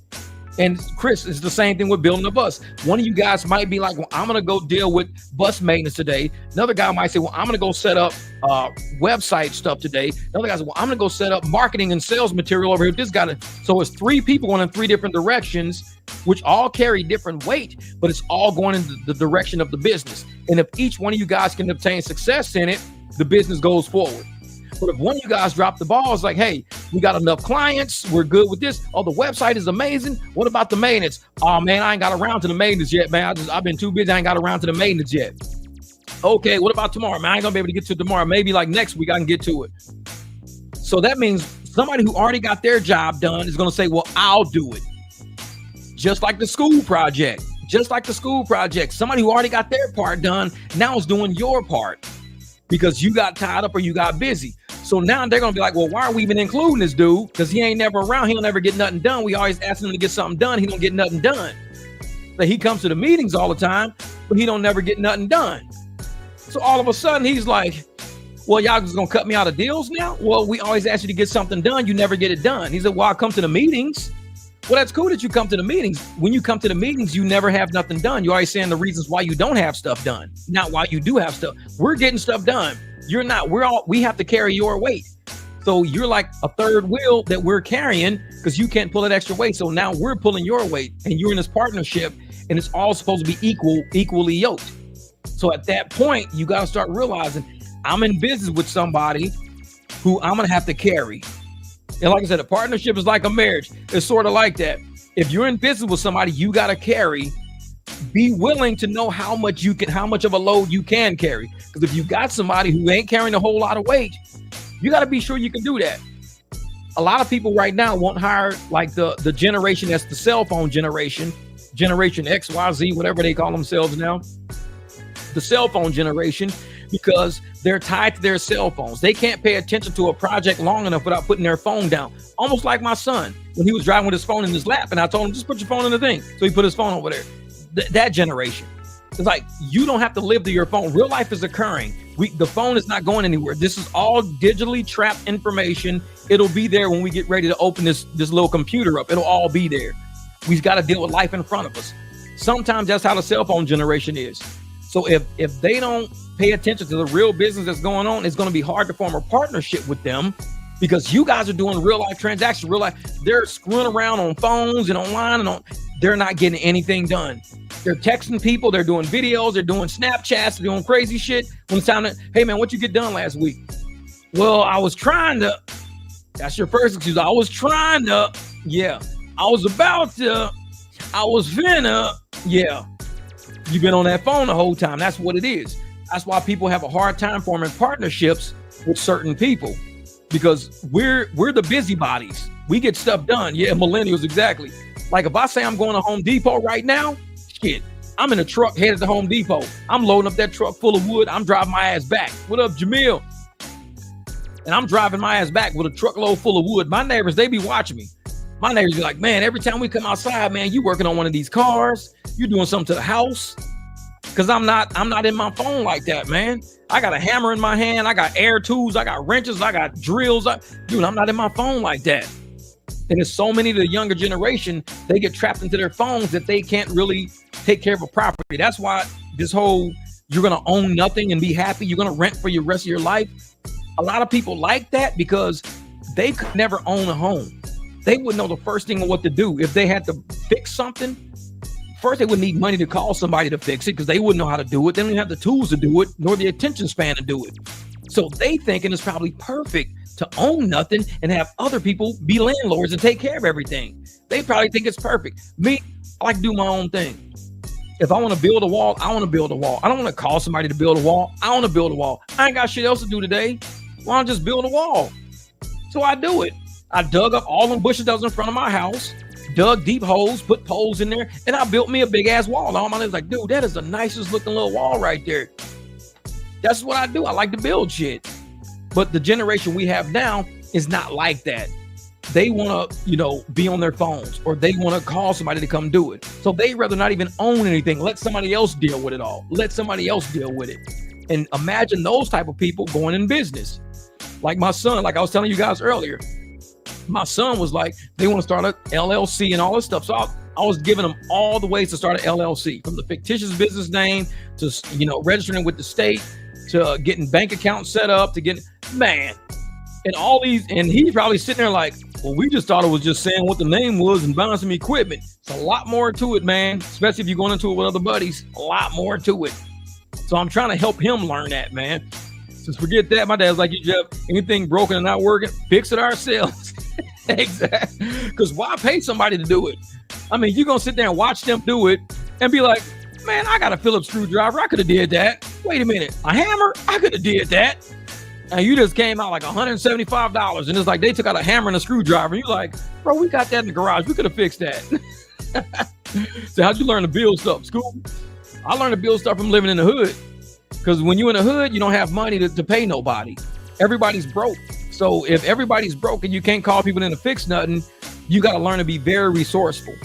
If something breaks and you can't buy a new one and you can't pay anybody to fix it, it means you better have some level of ingenuity, because it's got to work and you got to get it done. So I've learned how to weld. I've learned how to create, fabricate, make stuff. You know, I've just learned it because I've seen it happen. So I know it can happen. And, you know, we call it engineering. You sit there and you learn how to engineer things by watching other people engineer things out of necessity. When they say something like the mother of necessity is the mother of invention, or need is the mother, something like that. And you sit and you create things because you know you can't make a phone call to get it fixed. So you use your brain and you go, oh shit, I need to fix this somehow. How do I get this done? And you start thinking of ways to it. You got to think of the engineering. Okay, well, I know wires hold it. Wires, okay, so wires are connected to plastic. Okay, the plastic connected by screws. The screws are screwed to this. Oh, so that's the part that's broken. So if I weld this, and that gives it the rigidity it needs, it gives it the integrity back. I just got to weld the piece that's broken. I don't have to undo nothing else. It all just fits back. Yeah, that's it. Okay, so you brace it all together. You tack weld it. You real weld it, get it set, and then you hit the button, and you see the plastic spin, and you see the whole cable going up, and you see everything. You're like, dude, it just needed to be welded. That was it. We just welded it back on there, and it was fine. You just learn you just start reverse engineering, like going through the whole, how does this work? How does it work? You engineer it. Oh, that's how it works. And you look down, oh shit, something snapped in there. That's what broke. That broke. So that's why when you hit it, nothing happens. That's broke. Brace it all together, tack weld it, done. Like, man, this is it. Say, done. None of us. How can we learn? Yeah, exactly. None of us were in the hood. How can we learn? Well, the most now, YouTube. Because I'm gonna tell you, most YouTube channels, if you look at most YouTube channels, like I see, most YouTube channels, honestly, are people that most likely started out broke. And I'm saying that for real. They started out broke. Their knowledge became a wealth of information. They grabbed the camera, recorded actual information you could use. Like that became like something tangible that you can make money with, that you can actually make progress with. And they all became wealthy off of it. I've seen people lay concrete, people fixing cars, mechanics fixing cars. I've seen people doing paint stuff, like painters, musicians, everything. A lot of people started out broke, and this camera made them wealthy because it's all up here. So you take it from here, you put it in a format that anybody else can see it, who probably never had to go through it before, like working on that BMW. There's BMW technicians on my BMW videos. BMW techs going, yeah, we had to work on this. We just wanted to look and see what the process was, man. Great video. Well, that's the process. That's what, if I was rich, if I had all the money, if I was rich, I wouldn't be fixing on this BMW. I'd be rebuilding the 57 Chevy. The BMW be at a BMW shop. The 57 Chevy would be in my garage getting weld work onto it. I would be dropping a new transmission, a big old 442 engine in it. I'd be doing crazy shit to it myself. That's what my time. And as soon as the BMW broke, I would be rich. I send it to the BMW shop because it's beneath me. I don't want to work on a BMW. I want to finish building this big ass 57 Chevy. I'm going to drop this 442 in it. I want it to be a stick shift. I want it to be, rear wheel drive. That's what I would be spending my time doing. But because I'm broke, what do? I fix the BMW. I'm not rich. So I fix the BMW and I post videos of it online so other people can fix their BMW. That's what we do. We help people out. But in the meantime, sheesh. Oh yeah, man. The 67 GTO, man, these are some badass cars. Yeah, that GTO, I would do that. I could see a 67 GTO. I could do that. There's actually a auction and everything here in town. There's an auction and a car show here in town with nothing but old schools in it. All old. I'll be seeing them going up and down the highway on trailers. They're on everywhere around town. They're on trailers because they got the big auction and everything going on. It's not Barrett Jackson. It's actually over here by the airport. A lot of sick cars. I mean, they got old Thunderbirds, like 30 and 40, 50 Thunderbirds and shit over there. Beautiful cars, man. And I'm just like, man, what it would be like to be rich You just walk up in one of these places and be like, man, I want that car right there. That's the car I want. And they be like, sure, kid, whatever. I'm like, bro, trust me, that's the car. I'm gonna leave with that car today. Okay, whatever. Shit, man. But so it's sold for $100,000 in the 70s. Or $10,000 in the 70s. Oh yeah, man. Some of these cars was brand new. Some of these cars were like $1,800. Brand new, 0 miles, $1,800. Look at the old flyers of these cars, man. I'd be cracking up. Oh, get you a new Mustang, this and that. Only $1,600. I'm like, I wish that same car right now probably going for like 90 grand. It was like, yeah, it's $60,000 or $1,600. Get you a brand new Mustang. I'm like, $1,600? We can make that shit in 2 days. It's like, yeah, they used to work years to pay for them cars off. I just bought a brand new Bel Air. $1,900 is gonna take me about 3 years to pay it off. It's like, shit. I wish. That's back when money was, yeah, it's all a facade right now. That's back when we had that conversation on last live stream. That's back when money was real. Yeah, money's kind of phony now. Money is funny right now, man. You still kicking himself if someone go for 1.5 million. Damn, 1.5 mil. Yeesh. Oh, they get up there now, man. They get up there now. So just saw an article that says San Francisco will allow Waymo to map the airport. Now riders in San Francisco order at the airport. Oh yeah. They did that here at Phoenix for the longest time, man. They're mapping the 51 and the 17 right now. They're mapping the 51 and the 7 because I've been seeing a lot of Waymos driving up and down the 51 and the 17, but there's a driver in it. So they're mapping out the 50, so because they want to go further north. So they're doing a 51 and the 17, just going north and south all day long, just driving the same highway. We was getting off. A Waymo's been at Sky Harbor for a long time. I was actually taking my client to the airport. What was this? Yesterday or the day before? I can't remember. But as I was pulling up to the airport, as I was pulling in, this was like yesterday, I think. It was yesterday. As I'm pulling up to the airport, I was behind 5 Waymos in a row. Like boom, boom, boom, 5 in a row. And I'm the big black truck sitting behind them all. And they're all headed into the airport. All of them, and I'm sitting, and we're taking 44th Street South, going right down into the airport. And I'm like, I am behind 5 Waymos at 44th and Washington, sitting there. I'm like, this is all money leaving our community, man. All money leaving our community. And I'm glad, because like I said, I'm glad I got privates. Because otherwise, if I didn't have privates, I'd be fighting with these Waymos, getting pennies on the dollar of what I can get from my private clients. Pennies on the dollar. Ain't no way, man. Ain't no way. Because for people who are thinking, this was 5-10 years out, I'm like, no, it's sooner than that. A lot sooner. I even dropped the video saying it's a lot sooner than that. A lot sooner. Oh yeah, Chris, I'm gonna have to record that, man. Next time I'm out, I'm gonna record the Waymos for you, bro. I'm gonna record the Waymo, and you're gonna see this ain't no joke. It ain't no joke. These cars are 5 deep in a row, in a line like a train, right behind each other at lights, 5 deep. And I'm like, jeez, I can't do that, man. I can't do it. We got to do something different. These damn Waymos is killing us, man. Let me see what time, because I got to pick up my client here pretty soon.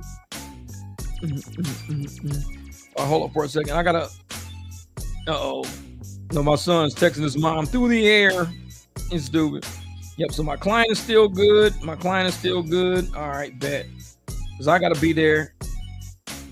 Okay, let me erase this one. Wait a minute, I gotta get that one out. What's the date? The 22nd. Oh yeah. All right. Let me go up here. 22nd. Let me go down here real quick. Let me go down here. Okay, perfect. All right, I got you, brother. I got you. I have to set this one. This is another one. So I got one coming up in about 3 hours. Then I got this one's gonna be at 7:30. All right, we're good. So I got probably about another good hour on here, man. I got about another good hour. Then I got to start getting ready. Got to get the truck ready because I just got a ride request. So I'm gonna do that one. Then I got an airport right after that. So this will be pretty easy. Man. I'll love it. Oh yeah. The Waymos, mostly downtown Phoenix and Tempe and Scottsdale. They're everywhere now, man. They're everywhere. I mean, you can see them, you know, and downtown Phoenix is where they originally started. I think Tempe and downtown. But now they're, like I said, they're far north. They're in Scottsdale. They're north. They're everywhere. They're in Chandler, Gilbert. Anywhere you go where there's like just constant street traffic, you're going to see these Waymos. And they fit right in, dude. Like before you even realize it, you turn around like, holy shit. You're like, I didn't think it was in this part of town. Right there. Right there. And you'll look across the street, you'll see like 2 or 3 Waymos and everything, but then you'll see like 1 or 2 Lyft drivers, and that's it. Like you don't see a lot of Lyft drivers out there, but you see all these Waymo drivers now. Like, man, oh yeah. I remember seeing the college kids jumping on them. Yeah, they're crazy, man. These kids are going nuts. They need to quit that shit because they're all on video. Now, if you're on video and you start vandalizing, you just ruin your whole adulthood, vandalizing a vehicle. Yeah. The migrants and undercutters will have their wake-up call once Waymo replaces them too. The rude mofos will feel how we felt. Oh, yeah. Yep. Because there's a lot of migrants here that say, oh, we're going to undercut you. All you're doing is shoot yourself in the foot, because what the migrants did was give corporate the funding to do this. We were fighting for our money. We're like, no, you ain't gonna underpay us. No, fuck that. Because you're gonna underpay us and use the extra that you make, the profits, to fund something to even replace the immigrants now. And the immigrants like, oh yeah, we're gonna drive for dirt cheap. Bro, you're driving yourself. You're driving a nail into your own coffin right now. Because when you're not getting profits, guess what's gonna happen? They're gonna use those profits to put into technology that's gonna erase you too. So now everybody's done. Thanks. Nothing. man. Yeah, but all right, we're at the 3-hour mark. 3 hours, man. So, woo. I got to get my butt to Home Depot because I got to run to Home Depot and buy this last bit of wood. So, I was going to go to 4 hours, but I just remember I need to run to Home Depot, buy these 2 boards. Oh, man, this is like never ending. So, let me go grab these 2 boards real quick, see if I can finish this before I go shower up to pick up my client, because I got about 3 hours before I pick up the next one. This gives me enough time to go get the boards, put these boards up, and pick up my next client. But I want to make sure I jumped on a live stream today with you guys because I haven't been online in a while. So I'm glad you guys are back in the mix. Hope you guys are out there making that money. Don't forget Jay Watts TV. Make sure you subscribe to it. I will be dropping more introspective videos over there. Things you might want to listen to with your clients in the car. You might want, that's going to be an easy channel. I got a funny feeling I'm going to do something different with that channel. Thank you, Jose. Appreciate it, brother. So make sure you go hit up Jay Watts TV. Hit it up. All right, Jamil, have a great day, brother. So hit up Jay Watts TV. I will be dropping content over there within the next day or 2. I might even drop something today. I might drop some content today. Let me go to Home Depot. I might do some content while I'm at Home Depot. Oh, we got some laughs in there, brother. You get to be part of the replay game. So man, you guys be out there, be easy. Everybody with clients out there, drive safe. Do not drive in a curved lane. Don't forget Lawrence Taylor, LT, defensive driving. Look, turn. Don't turn, look, turn. LT, defensive driving, baby. I always know I'm gonna teach you how to keep them cars safe, how to keep them pockets fat. This is what we do at the barbecue. Jay Watts TV is coming live and direct. Let me go work on the content. All right, young boy, send me an email, man. I keep telling you, send me an email with your address so I can send you that Brotherhood shirt. You never sent an email, man. You never sent that email. I'm trying to get you this shirt, man. If you don't want it, just say, I don't even want it. I'll give it to somebody else. All right, brother. All right, defense. Y'all be easy out there, man. I'm going to chat with y'all in a while. Let's do it. Jay